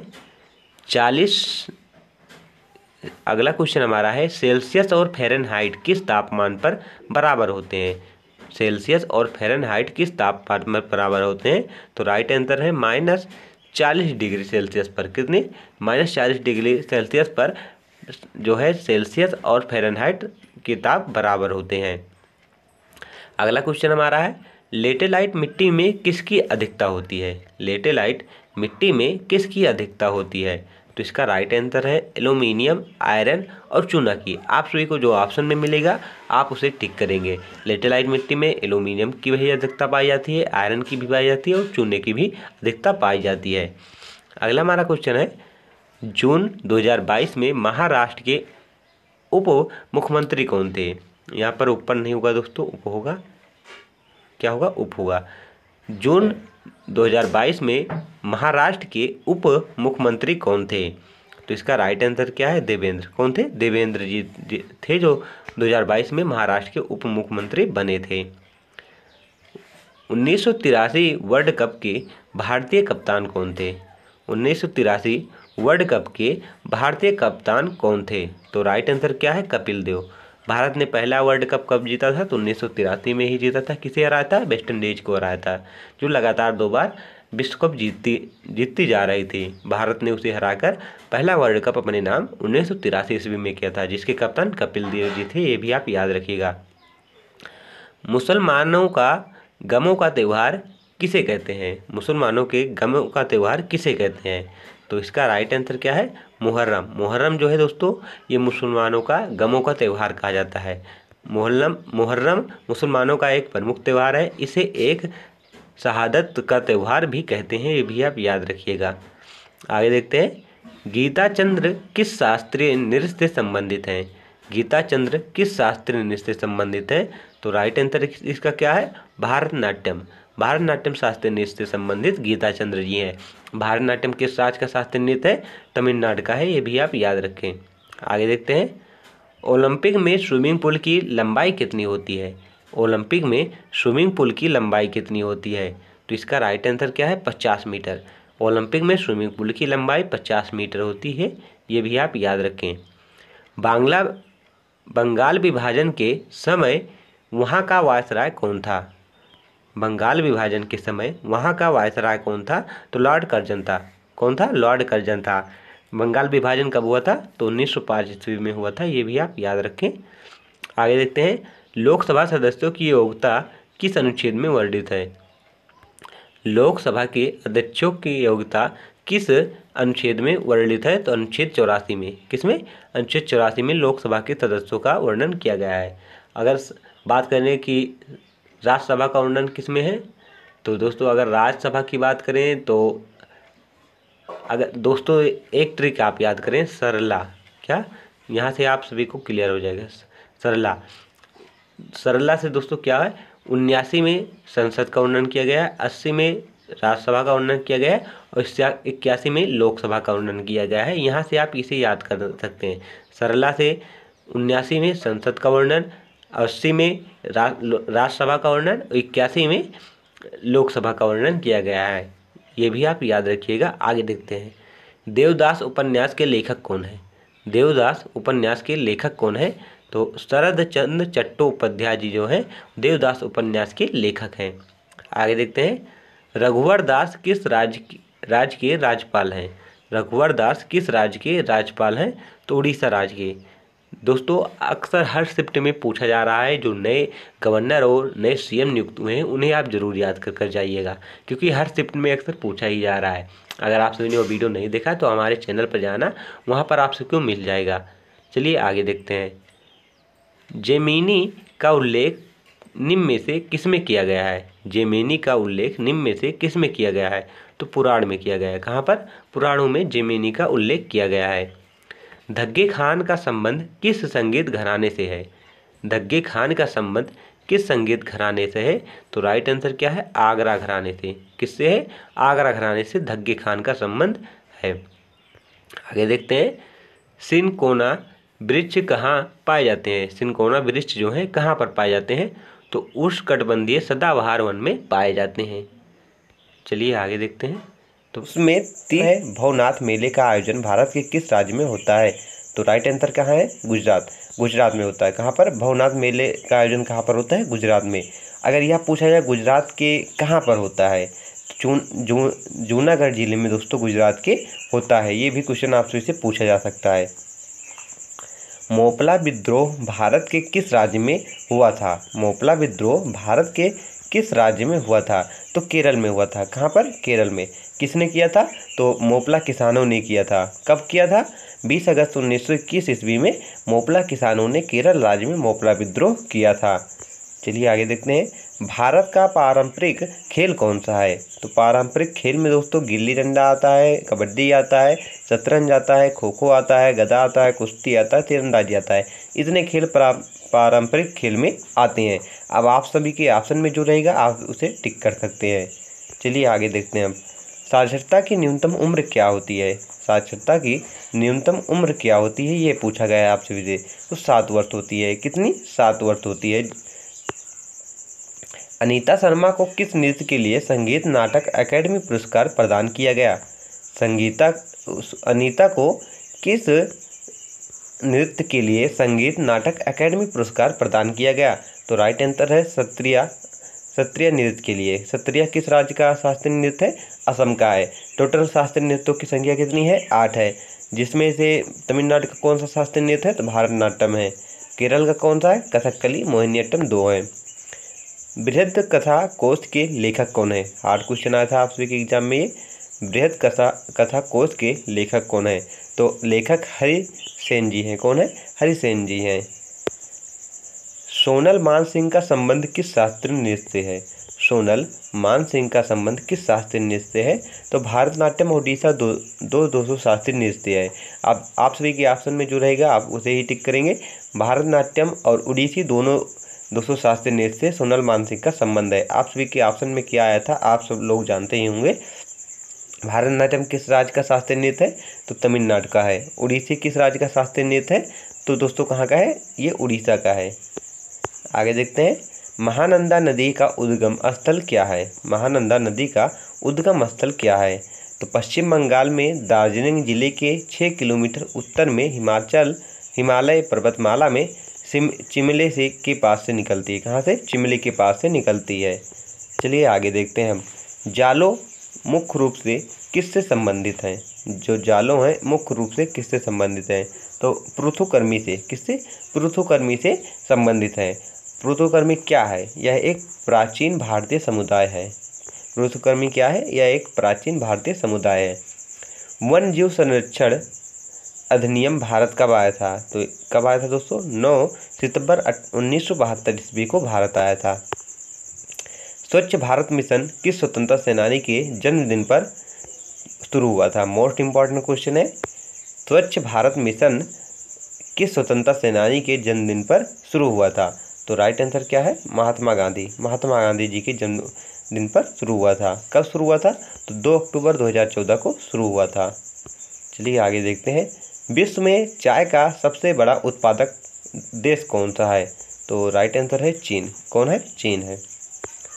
हिमालय की कंचनजंगा चोटी की ऊंचाई कितनी है? तो 8598 मीटर दोस्तों कंचनजंगा की ऊंचाई है। आगे देखते हैं, भारत के प्रमुख बंदरगाह कितने हैं? भारत में प्रमुख बंदरगाह कितने हैं? 13 हैं। कितने हैं? 13 हैं। क्लासिकल डांस का कौन सा रूप दक्षिण भारत से संबंधित है? तो इसका राइट आंसर है कर्नाटिक नृत्य जो है वो दक्षिण भारत से संबंधित है, जिसमें कथकली, मोहिनीअट्टम और भारतनाट्यम ये आते हैं। मुख्य रूप से दोस्तों भारत में शास्त्रीय नृत्यों में 2 संगीत का प्रयोग किया जाता है, एक कर्नाटक संगीत और एक हिंदुस्तानी संगीत। हिंदुस्तानी संगीत का प्रयोग उत्तर भारत में किया जाता है और कर्नाटक संगीत का प्रयोग दक्षिण भारत में किया जाता है। चलिए आगे देखते हैं अब, कथक नृत्य में मुख्य रूप से कौन सा संगीत शैली प्रयोग होता है? कथक नृत्य में मुख्य रूप से कौन सा संगीत प्रयोग होता है? तो हिंदुस्तानी संगीत। कौन सा? हिंदुस्तानी संगीत। हिंदुस्तानी संगीत कथक किस राज्य का शास्त्रीय नृत्य है? तो ये उत्तर प्रदेश का है। कहाँ का है? यूपी का है। बिरजू जी महाराज का संबंध किस शास्त्रीय नृत्य से है? कथक से ही है। भारतनाट्यम का मुख्य केंद्र राज्य कौन सा है? भारतनाट्यम का मुख्य केंद्र राज्य कौन सा है ये पूछा गया है, तो तमिलनाडु। भारतनाट्यम कहाँ का है? तमिलनाडु का है। कुचिपुड़ी किस राज्य का शास्त्रीय नृत्य है? तो आंध्र प्रदेश का है, ये भी आप याद रखें। कथकली में किस प्रकार की वेशभूषा पहनी जाती है ये आपसे से पूछा गया है, तो रंगीन मेकअप वाला एलेब्रोट कस्टम का प्रयोग इसमें करते हैं। ओडिसी नृत्य की उत्पत्ति कहाँ से हुई? ओडिसी नृत्य की उत्पत्ति कहाँ से हुई थी? तो उड़ीसा से हुई थी। और मणिपुर नृत्य की उत्पत्ति कहाँ से हुई थी? तो मणिपुर से हुई थी। क्लासिकल डांस में अंग का क्या अर्थ होता है? देख सकते हैं क्वेश्चन किस प्रकार पूछा जा रहा है। लॉजिकल क्वेश्चन है दोस्तों, अगर दिमाग लगाएंगे आंसर आप भी दे पाएंगे। क्लासिकल डांस में अंग का क्या अर्थ होता है ये आपसे से पूछा जा रहा है।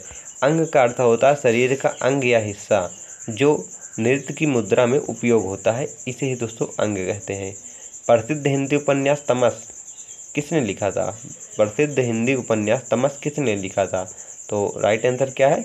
भीम साहनी ने लिखा था। आगे देखते हैं, भारतनाट्यम शास्त्रीय नृत्य के गुरु कौन हैं? यहाँ पर पूछा जा रहा है भारतनाट्यम शास्त्रीय नृत्य के गुरु किसे माना जाता है? तो रुक्मणी देवी को। किसे? रुक्मणी देवी को माना जाता है। 1 तारीख 1 घंटा 1 साथ अभियान किसके जन्मदिन पर चलाया गया? 1 तारीख 1 घंटा 1 साथ अभियान किसके जन्मदिन पर चलाया गया? तो महात्मा गांधी जी के। कब चलाया गया? 2023 को। और स्वच्छ भारत मिशन अभियान किसके जन्मदिन पर चलाया गया था? तो महात्मा गांधी जी के। कब चलाया गया था? 2014 में। ये दोनों क्वेश्चन आए थे, इंपॉर्टेंट क्वेश्चन है, क्योंकि हमारे देश के जो राष्ट्रपिता हैं उनकी जन्मदिन पर चलाया गया है। भारतीय क्रिकेट के पहले कप्तान कौन थे? भारतीय क्रिकेट के पहले कप्तान कौन बने थे, ये आपसे से पूछा जा रहा है। तो सी.के. नायडू। और किनके नाम पर ही दोस्तों भारत में क्रिकेट में जो सी.के. नायडू ट्रॉफी दी जाती है, किसके नाम पर? तो यही हमारे देश के जो पहले कप्तान थे सी.के. नायडू, इन्हीं के नाम पर दी जाती है। वहीं बात कर लें दोस्तों, आज़ाद भारत के पहले टेस्ट मैच के कप्तान कौन थे? तो लाला अमरनाथ जी थे। कौन? लाला अमरनाथ जी थे। आगे देखते हैं, 2011 की जनगणना के अनुसार सबसे ज़्यादा हिंदू किस राज्य में थे? तो राइट आंसर क्या है? हिमाचल प्रदेश। कहाँ पर थे? हिमाचल प्रदेश में। मौर्य वंश के पतन के बाद किस वंश का उदय हुआ था? मौर्य वंश के पतन के बाद किस वंश का उदय हुआ था? तो शुंग वंश का। दोस्तों, मौर्य वंश का सबसे अंतिम शासक बृहद्रथ था, जिसके सेनापति पुष्यमित्र शुंग थे। उन्होंने अपने राजा की हत्या कर स्वयं अपने राज्य का स्थापना की। तो उस मौर्य वंश के पतन के बाद किस वंश का उदय हुआ था? शुंग वंश। और मौर्य वंश से पहले कौन सा वंश था, या किस वंश के पतन के बाद मौर्य वंश की स्थापना हुई थी? तो नंद वंश। नंद वंश का अंतिम शासक कौन था? घनानंद था, जिसकी हत्या किसने की थी? चंद्रगुप्त मौर्य जी ने की थी, और उसके बाद मौर्य वंश की स्थापना की थी। कौटिल्य किसके गुरु थे? तो चंद्रगुप्त मौर्य के। कौटिल्य का और नाम क्या है? तो चाणक्य, विष्णुगुप्त, उन्हीं का नाम है। चलिए आगे देखते हैं, गीत गोविंद के लेखक कौन है? गीत गोविंद के लेखक कौन है? जयदेव जी हैं। कौन है? जयदेव। आगे देखते हैं, विश्व में कॉफ़ी का सबसे बड़ा उत्पादक देश कौन सा है? विश्व में सबसे बड़ा कॉफ़ी उत्पादक देश कौन सा है? तो ब्राज़ील है। चाय उत्पादक सबसे बड़ा कौन सा था? चीन था। कॉफ़ी कौन है? ब्राज़ील है। भारत में जनगणना अधिनियम कब आया था? भारत में जनगणना अधिनियम कब आया था? तो 1948 ईस्वी में भारत में जनगणना अधिनियम आया था। पहली जनगणना कब हुई थी? तो 1872 ईस्वी में हुई थी। किसने कराया थे? लॉर्ड मेयो ने कराया था। और पहली नियमित जनगणना कब हुई थी? तो दोस्तों 1881 ईस्वी में हुई थी। किसने कराया था? रिपन ने कराया था। चलिए आगे देखते हैं, किस कोशिकांग का अपना खुद का डीएनए होता है? किस कोशिकांग का अपना खुद का डीएनए होता है?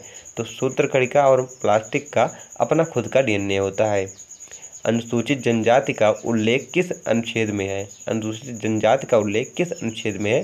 तो अनुच्छेद 366-24 और अनुच्छेद 366-25 में अनुसूचित जनजाति के गठन का वर्णन किया गया है, और इनका पहचान और निर्धारण कैसे किया जाता है, यह हमारे भारतीय संविधान के अनुच्छेद 341 और 342 में किया गया है। आगे देखते हैं, किस अनुच्छेद के तहत सांसदों को लोकसभा में बोलने का अधिकार है? अब देख सकते हैं किस प्रकार का दोस्तों यहाँ पर क्वेश्चन पूछा जा रहा है। अब ये नहीं पूछा जा रहा है कि ये बताइए प्रस्तावना में अखंडता समानता किस संविधान संशोधन के द्वारा जोड़ा गया है। अब जो बार बार क्वेश्चन आ रहे थे वो क्वेश्चन नहीं पूछा जा रहा है आप सभी के एग्जाम में।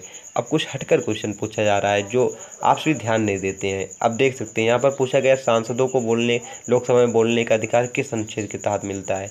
ऐसे क्वेश्चन पूछे जा रहे हैं। तो अनुच्छेद 287(1) के तहत, किसके? अनुच्छेद 87(1) के तहत जो सांसद हैं वो लोकसभा में बोल सकते हैं, इन्हें अधिकार प्राप्त है। यूएसए का राष्ट्रीय खेल कौन सा है? यूएसए का राष्ट्रीय खेल क्या है? तो बेसबॉल है। क्या है? बेसबॉल है। भारत का राष्ट्रीय खेल क्या है? हॉकी है। पाकिस्तान का राष्ट्रीय खेल क्या है? हॉकी है। जापान का राष्ट्रीय खेल कौन सा है? जूडो। जापान का राष्ट्रीय खेल कौन सा है? जूडो। स्पेन का राष्ट्रीय खेल कौन सा है? तो राइट आंसर क्या है? ऑप्शन ए, बुल फाइटिंग जो है स्पेन का राष्ट्रीय खेल है। आगे देखते हैं, डोनाल्ड ब्लैडमैन किस खेल के महान खिलाड़ी थे? तो राइट आंसर है क्रिकेट। चलिए आगे देखते हैं, क्रिकेटर मैथ्यू हेडन किस देश के खिलाड़ी थे? तो राइट आंसर ऑस्ट्रेलिया। कहाँ के थे दोस्तों? ऑस्ट्रेलिया। जसप्रीत बुमराह किस देश के खिलाड़ी हैं? तो भारत के हैं। कालामंडल कृष्णन का संबंध किस नृत्य से है? कालामंडल कृष्णन का संबंध किस नृत्य से है? कथकली। कहाँ से है? कथकली। किस राज्य का शास्त्रीय नृत्य है? केरल का है। कहाँ का है? केरल का है, ये भी आप याद रखिएगा। गांधी इरविन समझौता कब हुआ था? गांधी इरविन समझौता कब हुआ था, ये आपसे से पूछा जा रहा है। तो 15 मार्च 1931 को। कब हुआ था? 15 मार्च 1931 को गांधी इरविन समझौता हुआ था, जिसमें गांधी जी ने 11 सूत्री मांग सामने रखी थी और इरविन ने उसे नहीं माना था, जिसके कारण असहयोग आंदोलन शुरू हुआ था। तमिज़ा बेतरी कड़िगम पार्टी की स्थापना किसने की थी? तो साउथ हेक्टर विजय ने की है। किसने की है? साउथ हेक्टर विजय ने की थी। कब की? 2 फरवरी 2024 को इसकी स्थापना की थी? माई कंट्री माई लाइफ के पुस्तक के लेखक कौन है? माई कंट्री माई लाइफ पुस्तक के लेखक कौन है? तो लाल कृष्ण आडवाणी जी। कौन है? लाल कृष्ण आडवाणी जी हैं। नेहरू ट्रॉफी का संबंध किस खेल से है? नेहरू ट्रॉफी का संबंध किस खेल से है? तो फुटबॉल से है। किससे? फुटबॉल से है। एशियाई हॉकी चैंपियनशिप 2023 की विजेता टीम कौन बनी है? तो भारत बनी है। कौन बनी है? भारत बनी है। 2011 की जनगणना के अनुसार भारत का लिंगानुपात कितना है? 2011 की जनगणना के अनुसार भारत का लिंगानुपात कितना है? तो प्रति 1000 पुरुष पर प्रति 943 महिलाएं हैं। कितनी है? 943 महिलाएं। वह प्रसिद्ध बहानिस यात्री कौन सा था जो 1288 और 1293 ईस्वी में 2 बार कायल का दौरा किया? तो राइट आंसर है मार्को पोलो। सरहुल त्यौहार भारत के किस राज्य में मनाया जाता है? सरहुल त्यौहार भारत के किस राज्य में मनाया जाता है? तो झारखंड में। कहाँ पर मनाया जाता है? झारखंड में। होलिका दहन होली के कितने दिन पहले मनाया जाता है? वेरी इजी क्वेश्चन था, लगभग सभी ने तो राइट इसे किया ही होगा। होलिका दहन होली के कितने दिन पहले मनाया जाता है? तो 1 दिन। कितने दिन पहले? 1 दिन पहले मनाया जाता है। सैयद अब्दुल नाजिर किस राज्य के राज्यपाल हैं? सैयद अब्दुल नाजिर किस राज्य के राज्यपाल हैं? तो आंध्र प्रदेश। दोस्तों, अगर आप सभी ने यह वीडियो भी नहीं देखा है तो मैंने अभी एक वीडियो जल्द ही में बनाया हूँ कि जिसमें राज्यपाल और सीएम जितने भी नए चुने गए हैं सभी राज्यों के राज्यपाल और सीएम की एक वीडियो बनाया हूँ, जिसमें लमसम दोस्तों 9 या 10 मिनट की है। उसमें सारा टॉपिक कवर हो गया है। आप सही से ज़रूर देखिएगा, क्योंकि देख सकते हैं यहाँ पर सैयद अब्दुल नाजिर के बारे में पूछा गया है और एक बार शिव प्रताप शुक्ल के बारे में नीचे पूछा जाएगा किस राज्य के वो राज्यपाल हैं। ये 2 क्वेश्चन आप सभी के एग्जाम में पूछा गया है, तो आगे भी शिफ्ट में पूछा जा सकता है, ऐसा मुझे उम्मीद है। इसलिए आप सभी जितने भी राज्य हैं, जितने भी नए गवर्नर और सीएम बने हैं, उन सभी को याद कर ज़रूर जाइएगा। अगर आप सभी ने वीडियो भी नहीं देखा तो यूट्यूब पर जाकर हमारे चैनल में जाकर वहाँ पर देखिएगा, मिल जाएगा आप सभी को। आगे देखते हैं, अरविंद ठट्टे किस संगीत घराने से संबंधित थे? अरविंद ठट्टे जो हैं किस संगीत घराने से संबंधित है? तो मेवाती घराने। किससे हैं? मेवाती घराने से संबंधित है। चलिए आगे देखते हैं हम। अगला क्वेश्चन हमारा है, मैला आंचल की रचना किसने की थी? मैला आंचल की रचना किसने की थी? तो राइट आंसर क्या है? फणीश्वर नाथ रेणु जी ने। किसने की थी? फणीश्वर नाथ रेणु जी ने की थी। आगे देखते हैं, मध्य प्रदेश सरकार द्वारा वर्ष 2023 के लिए लता मंगेशकर पुरस्कार किसे प्रदान किया गया? तो राइट आंसर क्या है? सुश्री के.एस. चित्रा को। किसे? सुश्री के.एस. चित्रा को प्रदान किया गया। आगे देखते हैं, बेहदीन कलम किस राज्य का लोक नृत्य है? तो राइट आंसर है मेघालय का। कहाँ का है? मेघालय का। H2SO4 का रासायनिक नाम क्या है? H2SO4 का रासायनिक नाम क्या है? तो सल्फ्यूरिक अम्ल है। क्या है? सल्फ्यूरिक अम्ल है। एशियाई जो 2023 में एशियाई खेल हुआ है, इसकी विजेता टीम कौन है? तो भारत है। आर मुथुकम्मल का संबंध किस शास्त्रीय नृत्य से है? तो राइट आंसर है भारतनाट्यम। भारतनाट्यम किस राज्य का शास्त्रीय नृत्य है? तो आपसे याद कर सकते हैं तमिलनाडु। आप सभी देखे होंगे कि 3-4 बार यह पूछा जा चुका है आपसे कि आर मुथुकम्मल का संबंध किस शास्त्रीय नृत्य है? भारतनाट्यम। भारतनाट्यम का उत्पत्ति किस राज्य से हुई है? तमिलनाडु। इस प्रकार आपसे भारतनाट्यम से क्वेश्चन जरूर ही पूछा जा रहा है, इसलिए आप सभी क्लासिकल डांस जो है दोस्तों उसे याद कर जरूर जाइएगा। जो 8 शास्त्रीय नृत्य हमारे हैं उसे आप याद करके जाइएगा। मौलिक कर्तव्य भारतीय संविधान के किस अनुच्छेद में है? ये आपसे से पूछा जा रहा है। तो अनुच्छेद 51A में है। किस भाग में है? भाग 4A में इसका वर्णन किया गया है। अनुच्छेद किस में है? 51A में। किस देश से हमारे भारतीय संविधान में मौलिक कर्तव्य जोड़ा गया? तो रूस से दोस्तों लिया गया है। किस संविधान संशोधन के द्वारा? बयालीसवें संविधान संशोधन 1976 के द्वारा जोड़ा गया है। इसमें टोटल कितने मौलिक कर्तव्य हैं? तो 11 मौलिक कर्तव्य हैं। 11 मौलिक कर्तव्य कब जोड़ा गया है? तो 86वें संविधान संशोधन 2002 के द्वारा दोस्तों 11 मौलिक कर्तव्य जोड़ा गया। चलिए आगे देखते हैं अब। कटास राज मंदिर परिषद भारत के किस पड़ोसी देश में है? तो राइट आंसर है पाकिस्तान। किस में है? पाकिस्तान में है। गणेश रथ मंदिर कहाँ पर स्थित है? गणेश रथ मंदिर कहाँ पर स्थित है? तो महाबलीपुरम। दोस्तों एक्सप्लेन इसलिए नहीं कर रहे हो, नहीं तो वीडियो काफ़ी लंबा हो जाएगा। आप सभी अभी PYQ ही देख रहे हैं दोस्तों, तो जल्द से जल्द PYQ देखकर आगे बढ़ जाइएगा। अगर आप सभी को एक्सप्लेन के साथ पढ़ना है तो आप हमारी औसत सीरीज ले सकते हैं, वहाँ पर पूरे एक्सप्लेन के साथ दोस्तों क्वेश्चन कराए जा रहे हैं जिस प्रकार आप सभी के क्वेश्चन पेपर में आते हैं। नेहरू समिति के अध्यक्ष कौन थे? नेहरू समिति के अध्यक्ष कौन थे? तो मोतीलाल नेहरू जी थे। कौन थे? मोतीलाल नेहरू। फुट फॉट शब्द का संबंध किस खेल से है? तो इसका राइट आंसर है टेनिस। किससे है? टेनिस से है। वर्तमान में ईडी के अध्यक्ष कौन है या चेयरमैन कौन है? तो राहुल नवीन जी है। कौन है? राहुल नवीन जी है। पटकाई हिल्स किस पहाड़ का भाग है? पटकाई हिल्स किस पहाड़ का भाग है? तो पूर्वांचल पर्वतमाला का। किसका है? पूर्वांचल पर्वतमाला का। अगर आप से या भी क्वेश्चन अभी करंट का क्वेश्चन है, पूछेगा तो नहीं दोस्तों क्योंकि पेपर आप सभी का पहले बन चुका है, लेकिन आप सभी जान लीजिए कि टाटा ट्रस्ट के नए चेयरमैन कौन बने हैं? तो नोएल टाटा जी बने हैं। कौन? नोएल टाटा जी। ये कौन है? तो रतन जी टाटा के सौतेले भाई हैं, ये भी आप याद रखिएगा। भारतीय संविधान की प्रकृति क्या है? भारतीय संविधान की प्रकृति क्या है? तो लिखित प्रकृति है। कैसी है? लिखित संविधान है भारत का। ये बहुत ईजी क्वेश्चन है, लम तो सही ने सही किया होगा कि भारतीय संविधान की प्रकृति कैसी है? तो लिखित है। चलिए आगे देखते हैं। ओलंपिक में भारत के लिए पहला व्यक्तिगत स्वर्ण पदक किसने जीता था? तो राइट आंसर क्या है? अभिनव बिंद्रा ने। किसने जीता है? अभिनव बिंद्रा ने जीता है। विंग्स ऑफ फायर किसकी आत्मकथा है? विंग्स ऑफ फायर किसकी आत्मकथा है? तो मौलाना अबुल कलाम आज़ाद जी की है। किसकी? मौलाना अबुल कलाम आज़ाद जी की है। छऊ नृत्य किस राज्य का लोक नृत्य है? छऊ नृत्य किस राज्य का लोक नृत्य है? तो पश्चिम बंगाल का है। कहाँ का है? पश्चिम बंगाल का। दोस्तों छऊ जो है 3 राज्यों में मनाया जाता है, एक पश्चिम बंगाल में, दूसरा उड़ीसा में, तीसरा झारखंड में। ये और छऊ के दोस्तों भाग भी होता है, एक मयूरभंज छऊ है जो उड़ीसा में मनाया जाता है। ऐसे नीचे एक बार और क्वेश्चन आया है, उसे नीचे मैंने एक्सप्लेन किया है, वहाँ आप सभी देख लेंगे। अगर आप सभी के ऑप्शन में झारखंड है तो आप झारखंड टिक करेंगे, उड़ीसा है तो उड़ीसा टिक करेंगे, और पश्चिम बंगाल है पश्चिम बंगाल टिक करेंगे। लेकिन कब? जब आप सभी से केवल यह पूछा जाए छऊ नृत्य किस राज्य में मनाया जाता है तब। जब इसके भाग को देखकर पूछा जाए तब आप नहीं टिक करेंगे। इसके भाग जो है नीचे है, अभी आप सभी को दिखाएंगे। चलिए आगे पढ़ते हैं। अब हर्षवर्धन के दरबारी कवि कौन थे? हर्षवर्धन के दरबारी कवि कौन थे? तो बाल भट्ट जी थे। कौन थे? बाल भट्ट थे। संविधान के अनुच्छेद 181 का संबंध किससे है? तो इसमें दोस्तों क्या कहा गया है? इसमें कहा यह गया है कि अगर लोकसभा के अध्यक्ष और उपाध्यक्ष को उनके पद से हटाने की बात हो रही है या विमर्श हो रहा है, तो जो सभा बनाई गई है बात विमर्श करने के लिए, उसकी अध्यक्षता लोकसभा के अध्यक्ष या उपाध्यक्ष नहीं करेंगे। यही बात जो है अनुच्छेद 181 में कहा गया है। भारतीय संविधान के अनुच्छेद 129 का संबंध किससे है?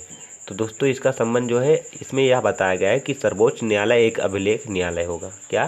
सर्वोच्च न्यायालय एक अभिलेख न्यायालय होगा, ऐसी इसमें बात की गई है। WPL के 2023 की RCB टीम की कप्तान कौन थी? WPL 2023 की RCB टीम की कप्तान कौन थी? तो राइट आंसर क्या है? स्मृति मंधाना। कौन थी? स्मृति मंधाना। 2023 में WPL लीग को किसने जीता था? तो RCB ने। कप्तान कौन थी? तो स्मृति मंधाना थी। इंदौर घराने के संस्थापक कौन थे? इंदौर घराने के संस्थापक कौन थे? तो आमिर खान जी। कौन थे? आमिर खान थे। चलिए आगे देखते हैं। सोडियम बाइकार्बोनेट का रासायनिक सूत्र क्या है? सोडियम बाइकार्बोनेट का रासायनिक सूत्र क्या है? तो NaCO3। क्या है? NaCO3। इंपॉर्टेंट क्वेश्चन है, केमिस्ट्री का क्वेश्चन है आप के। मौर्य वंश का संस्थापक कौन था? मौर्य वंश का संस्थापक कौन था? तो राइट आंसर चंद्रगुप्त मौर्य। किसको मारकर मौर्य वंश की स्थापना की थी? घनानंद को। किसे? घनानंद को दोस्तों इन्होंने मारकर मौर्य वंश की स्थापना की थी, ये भी आप याद रखिएगा। चलिए आगे देखते हैं। लोसर उत्सव भारत के किस राज्य में मनाया जाता है? लोसर उत्सव भारत के किस राज्य में मनाया जाता है? तो लद्दाख में। एक केंद्र शासित प्रदेश है, लेकिन अगर लद्दाख ऑप्शन में रहे तो क्या आप करेंगे? असम टिक करेंगे। असम नहीं रहेगा तो सिक्किम टिक करेंगे। सिक्किम नहीं रहेगा तो अरुणाचल प्रदेश टिक करेंगे। इन सभी राज्यों में लोसर उत्सव मनाया जाता है। अब ऑप्शन में आप सभी को जो मिलेगा आप उसे टिक करेंगे। कनक रेले का संबंध किस शास्त्रीय नृत्य से है? कनक रेले का संबंध किस शास्त्रीय नृत्य से है? तो मोहिनीअट्टम। मोहिनीअट्टम किस राज्य का शास्त्रीय नृत्य है? केरल का है। कहाँ का है? केरल का ये शास्त्रीय नृत्य है, ये भी आप याद रखिएगा। अगर आपसे यह क्वेश्चन पूछा जाए कि वह कौन सा राज्य है जहाँ पर 2 शास्त्रीय नृत्य है? तो केरल है। केवल एकमात्र ऐसा ही राज्य है दोस्तों जहाँ पर 2 शास्त्रीय नृत्य मोहिनीअट्टम और कथकली है। इसे भी आप याद रखिएगा। हल्दी में पीला रंग किसके कारण होता है? हल्दी में पीला रंग किसके कारण होता है? तो लाइकोपिन के कारण, सॉरी दोस्तों, कुरकुमीन के कारण। किसके कारण? कुरकुमीन के कारण हल्दी में पीला रंग होता है। टमाटर में लाल रंग किसके कारण होता है? तो लाइकोपिन के कारण। किसके? लाइकोपिन के कारण होता है। आगे देखते हैं, पिट्टा डेउरा का संबंध किस वन से है? पिट्टा डेउरा का संबंध किस वन से है? तो मुगल वंश से है। किससे? मुगल वंश से। अगर यह पूछा जाए पिट्टा डेउरा किस राजा के शासनकाल में थे? तो शाहजहाँ के। ताजमहल का निर्माण किसने कराया था? शाहजहाँ ने कराया था। किसकी याद में कराया था? तो अपनी बीवी मुमताज़ की याद में कराया था। आगे देखते हैं, शफीकुर रहमान 2023 में किस पार्टी के सदस्य थे? अब ये नहीं रही हैं। शफीकुर रहमान 2023 में किस पार्टी के सदस्य थे? समाजवादी पार्टी, जिसे सपा भी कहते हैं, इस पार्टी के सदस्य थे। भारत अपनी स्थलीय सीमा कितने देशों के साथ साझा करता है? ये क्वेश्चन आप सभी के एग्जाम में आया हुआ था, लेकिन यहाँ पर ये नहीं बोला गया था कि स्थलीय सीमा, जो बोलना था दोस्तों। आप सभी के ऑप्शन में था, लेकिन ये नहीं बोला गया था कि भारत अपनी स्थलीय सीमा कितने देशों के साथ साझा करता है। और 9 ऑप्शन में आप सभी की था नहीं दोस्तों, तो साथ ही आप सभी को चूज करना था, लेकिन वहाँ पर पूरा क्वेश्चन नहीं बोलकर केवल इतना ही बोला गया था, भारत अपनी सीमा कितने देशों के साथ साझा करता है। जहाँ दोस्तों उसे बोलना था कि भारत अपनी स्थलीय सीमा कितने राज्यों के साथ साझा करता है? तो 7 राज्यों के साथ। वो कौन कौन से राज्य हैं ये भी आप देख लीजिए। यहाँ पर चीन है, नेपाल है, भूटान है, म्यांमार है, बांग्लादेश है, पाकिस्तान है, अफगानिस्तान है। सबसे अधिक सीमा किस राज्य के साथ साझा करता है? तो बांग्लादेश के साथ। कितना? 4096 किलोमीटर की सीमा दोस्तों बांग्लादेश के साथ भारत साझा करता है। सबसे कम किसके साथ? अफगानिस्तान के साथ। कितना? 106 किलोमीटर ही दोस्तों कुल अफगानिस्तान के साथ सीमा साझा करता है। अफगानिस्तान के साथ कौन से केंद्र शासित, भारत की कौन से केंद्र शासित का सीमा लगता है? तो जो लद्दाख है दोस्तों, उसकी सीमा कुल लगती है बस। चलिए आगे देखते हैं। 2011 की जनगणना के अनुसार भारत का सबसे साक्षर राज्य कौन सा है? तो सबसे साक्षर की बात करें तो केरल है। कौन है? केरल। केरल जो है भारत का सबसे साक्षर राज्य है। सबसे कम साक्षर में अगर बात करें तो बिहार है दोस्तों। क्या है? बिहार है। अगर बात कर लें सबसे साक्षर यूटी कौन सी है? तो दादर नागर हवेली है। ये भी आप याद रखिएगा। द्वैध शासन कौन से बिल से लागू हुआ था? द्वैध शासन कौन से बिल से लागू हुआ था? तो 1919 के बिल से। किससे? 1919 के बिल से लागू हुआ था। मौलिक कर्तव्य भारतीय संविधान के किस भाग में उल्लेखित है? देख सकते हैं दूसरी बार अब ये क्वेश्चन आया है आप सभी के शिफ्ट में। तो मौलिक कर्तव्य भाग 4 में है। किस संविधान संशोधन के द्वारा जोड़ा गया था? तो 42वें संविधान संशोधन 1976 में के द्वारा दोस्तों इसे भारतीय संविधान में ग्रहण किया गया है। और किस देश से लिया गया है? तो रूस से लिया गया है। रबी की फसल की कटाई कब की जाती है? तो राइट आंसर क्या है? अप्रैल से जून तक। कब? अप्रैल से जून तक रबी की फसल की कटाई की जाती है। इसमें कौन सी फसल बोई जाती है? तो गेहूं हो गया, आलू हो गया और मटर हो गया, ये सब फसल इसी में आती हैं। विजयनगर साम्राज्य की स्थापना किसने की थी?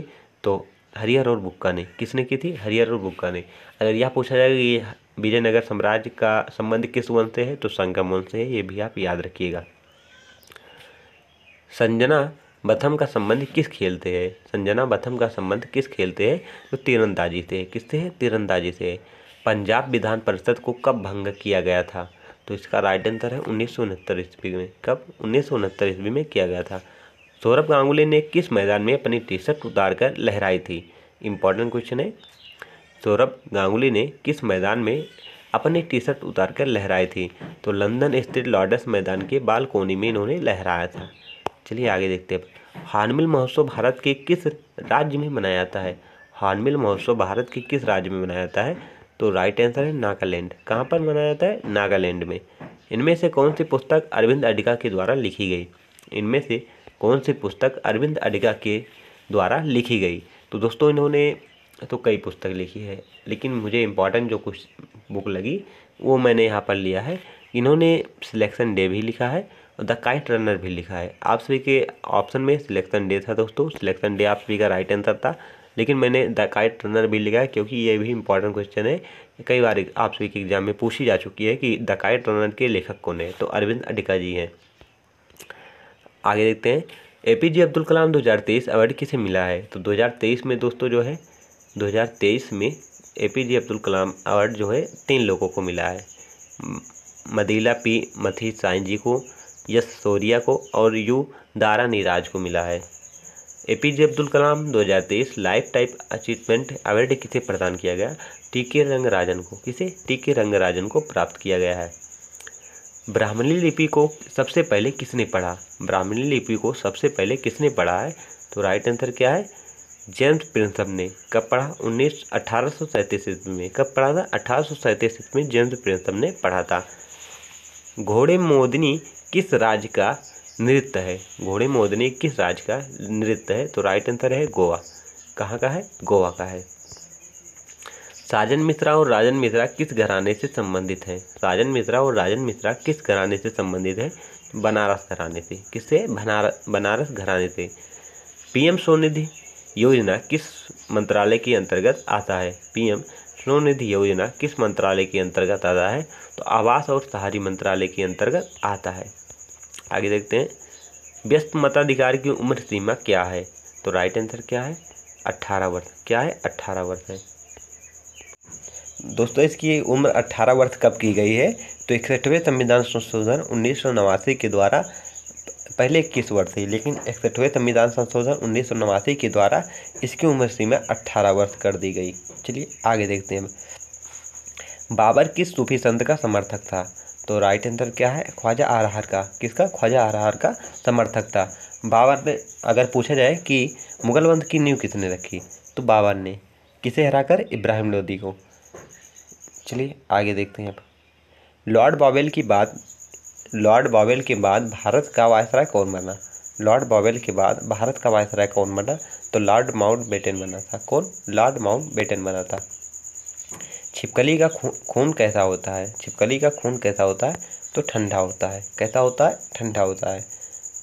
बिडार फोर्ट का आकार कैसा होता है? बिडार फोर्ट का आकार कैसा होता है? समचतुर्भुज होता है। कैसा? समचतुर्भुज होता है। 1993 में महिला वर्ल्ड कप कहाँ हुआ था? 1993 ईस्वी में महिला वर्ल्ड कप कहाँ हुआ था? तो इंग्लैंड में हुआ था। कहाँ पर? इंग्लैंड में खेला गया था। सती प्रथा पर प्रतिबंध कब और किसके द्वारा लगाया गया? सती प्रथा पर प्रतिबंध कब और किसके द्वारा लगाया गया? तो लॉर्ड विलियम बेंटिक के द्वारा 1829 ईस्वी में लगाया गया। सती प्रथा में क्या होता था दोस्तों? अगर किसी पत्नी का पति मर गया तो उसकी पत्नी अगर जीवित है तो उसे भी उसके पति के साथ जला दिया जाता था, जो एक गलत प्रथा थी। अच्छा हुआ इसे हटा दिया गया। इस सती प्रथा में यही होता था दोस्तों। त्रिपुरा राज्य की राजकीय भाषा कौन सी है? त्रिपुरा राज्य की राजकीय भाषा क्या है? तो बंगाली है, अंग्रेजी है, कोकबोरोक है। ये त्रिपुरा राज्य की राजकीय भाषा है। वर्तमान समय में हिमाचल प्रदेश के राज्यपाल कौन है? देख सकते हैं यहाँ पर दूसरी बार ये क्वेश्चन आया है, मतलब राज्यपाल से दूसरा क्वेश्चन है।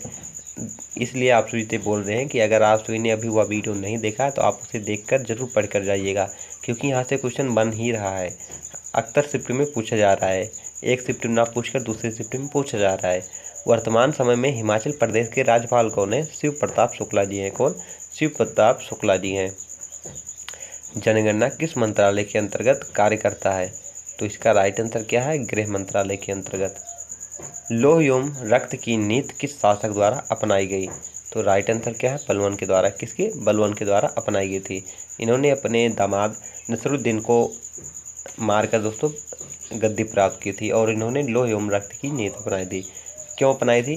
क्योंकि जब दोस्तों इन्होंने सर्वप्रथम अपनी पुत्री का विवाह नसरुद्दीन से किया, उसके बाद कुछ दिन के बाद अवसर देखकर अपने दामाद की ही इन्होंने हत्या कर दी, जिसके कारण इनके दरबारी और इनके सैनिक इनसे संतुष्ट नहीं थे। इन्होंने सबको कंट्रोल में करने के लिए लौह एवं रक्त की नीति अपनाई। यह बहुत कठोर शासन किया। चलिए आगे देखते हैं।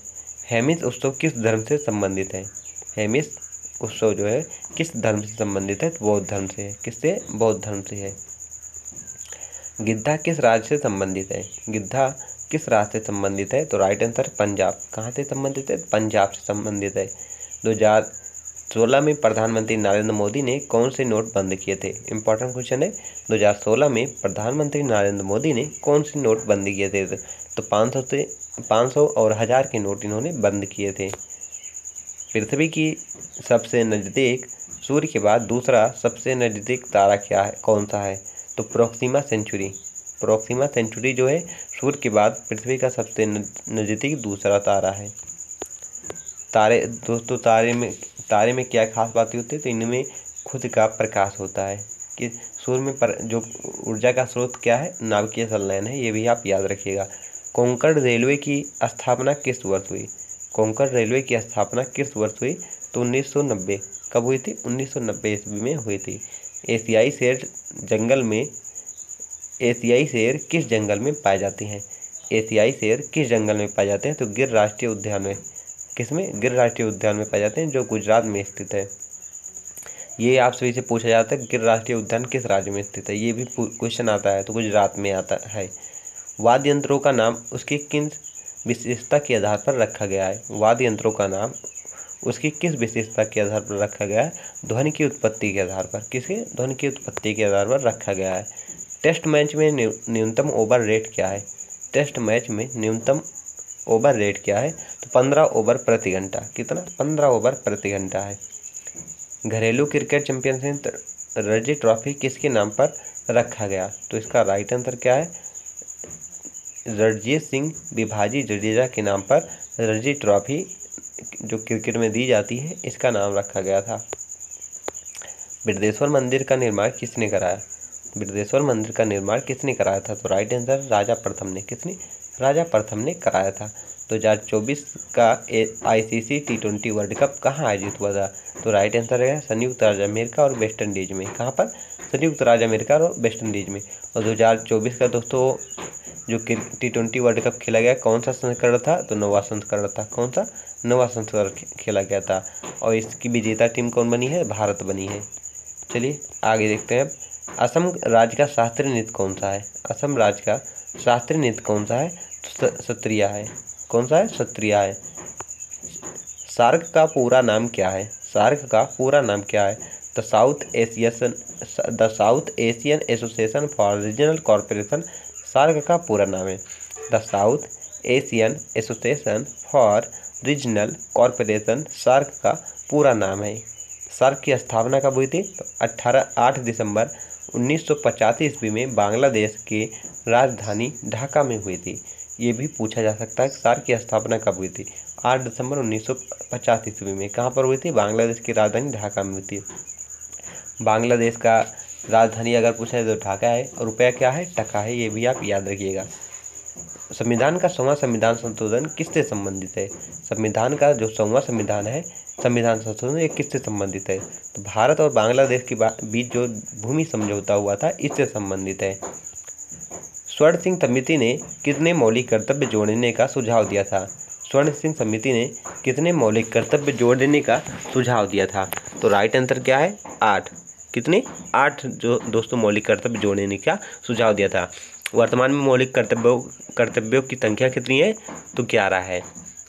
उस व्यक्ति का नाम बताइए जिसने लगातार 5 बार भारतीय राज्य का मुख्यमंत्री पद संभाला। मतलब यहाँ पर पूछा जा रहा है वह कौन सा व्यक्ति है जो लगातार 5 बार पश्चिम बंगाल का मुख्यमंत्री बन चुका है? तो राइट आंसर क्या है? ज्योति बासु। कौन है? ज्योति बासु।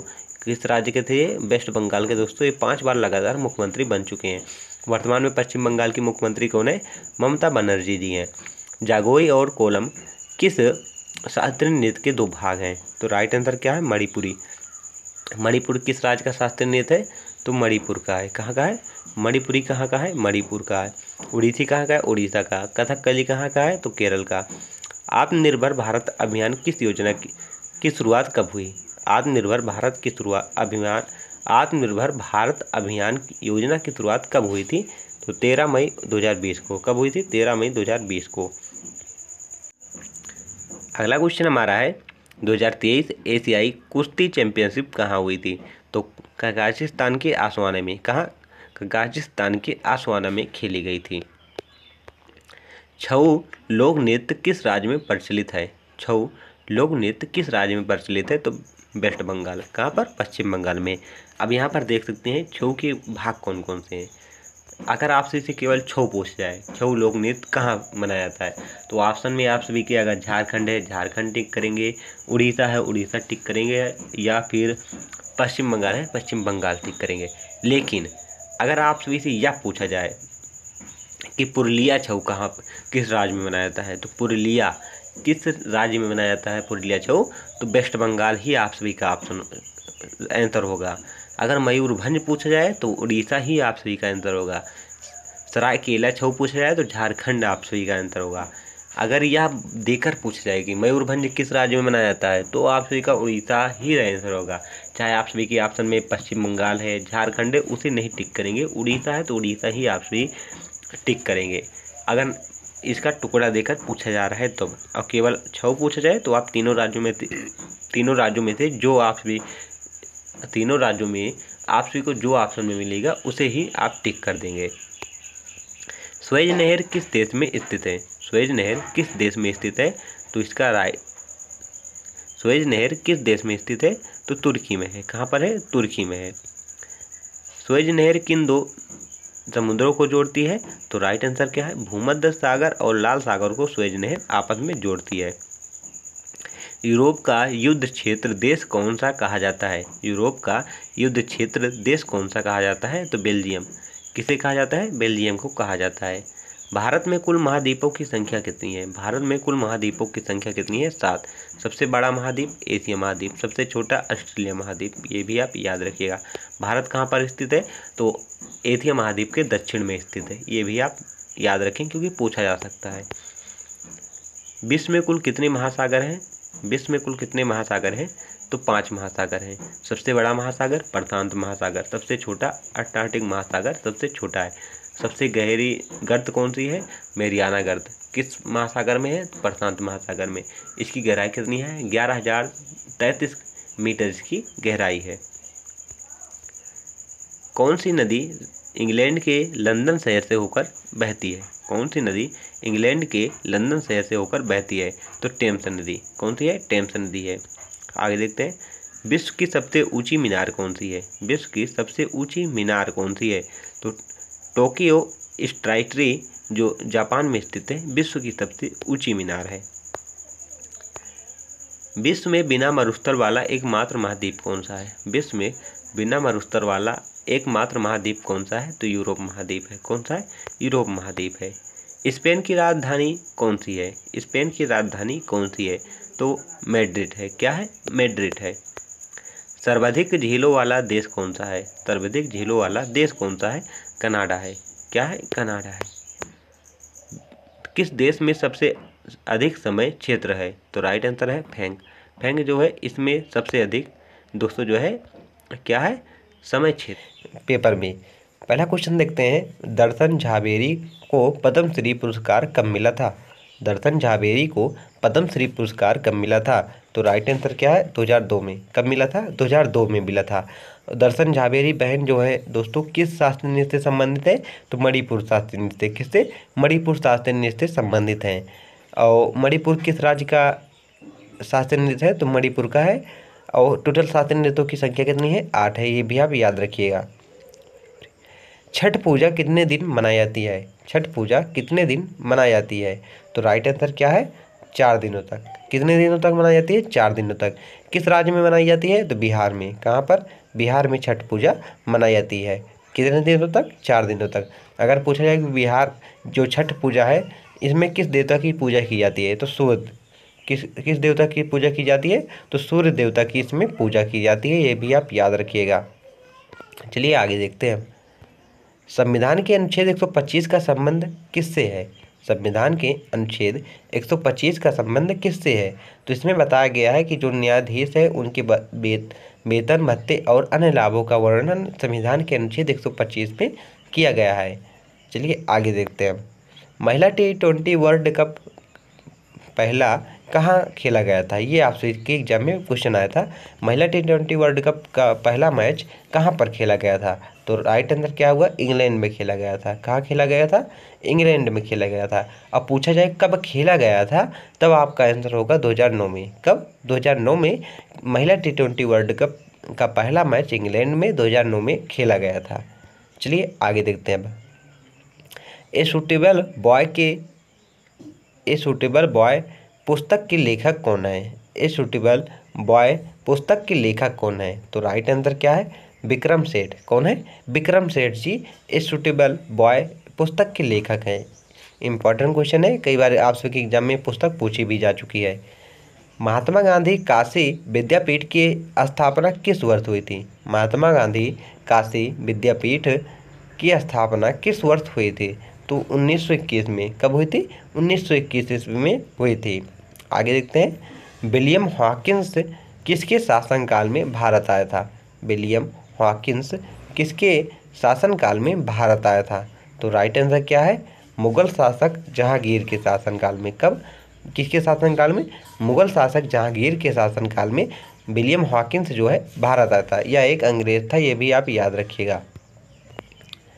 मनरेगा योजना की शुरुआत किस वर्ष हुई थी? मोस्ट इंपॉर्टेंट क्वेश्चन है, आप सभी के एसएससी एमटीएस में दोस्तों ये लमसम 2-3 बार पूछा जा चुका है अलग अलग स्क्रिप्टों में। मनरेगा योजना की शुरुआत किस वर्ष हुई थी? तो 2006 में हुई थी। किस वर्ष हुई थी? 2006 में हुई थी। और अगर पूछा जाए मनरेगा अधिनियम कब पारित हुआ था? 2005 में। अधिनियम पूछेगा तो 5 आप मारेंगे टिक। अगर पूछा जाएगा शुरुआत कब हुई थी? 2006 मारेंगे आप। चलिए आगे देखते हैं। भारतीय संविधान में मौलिक कर्तव्य किस देश से लिए गए? मौलिक कर्तव्य वाला चैप्टर दोस्तों आप सभी के लिए मोस्ट इंपॉर्टेंट होने वाला है, क्योंकि मौलिक कर्तव्य से अक्सर हर शिफ्ट में क्वेश्चन पूछा ही जा रहा है। आप अगर शुरुआत से लास्ट तक देखे होंगे तो आप सभी को पता चलेगा। अभी आप दोस्तों शाम तक आप सभी को एक वीडियो मिलेगा जिसमें हम 30 सितंबर से लेकर 16 अक्टूबर तक जितने भी क्वेश्चन आए थे सीएमटीएस में उन सभी क्वेश्चनों को दोस्तों एक वीडियो में कवर कर आप सभी को प्रोवाइड करूंगा।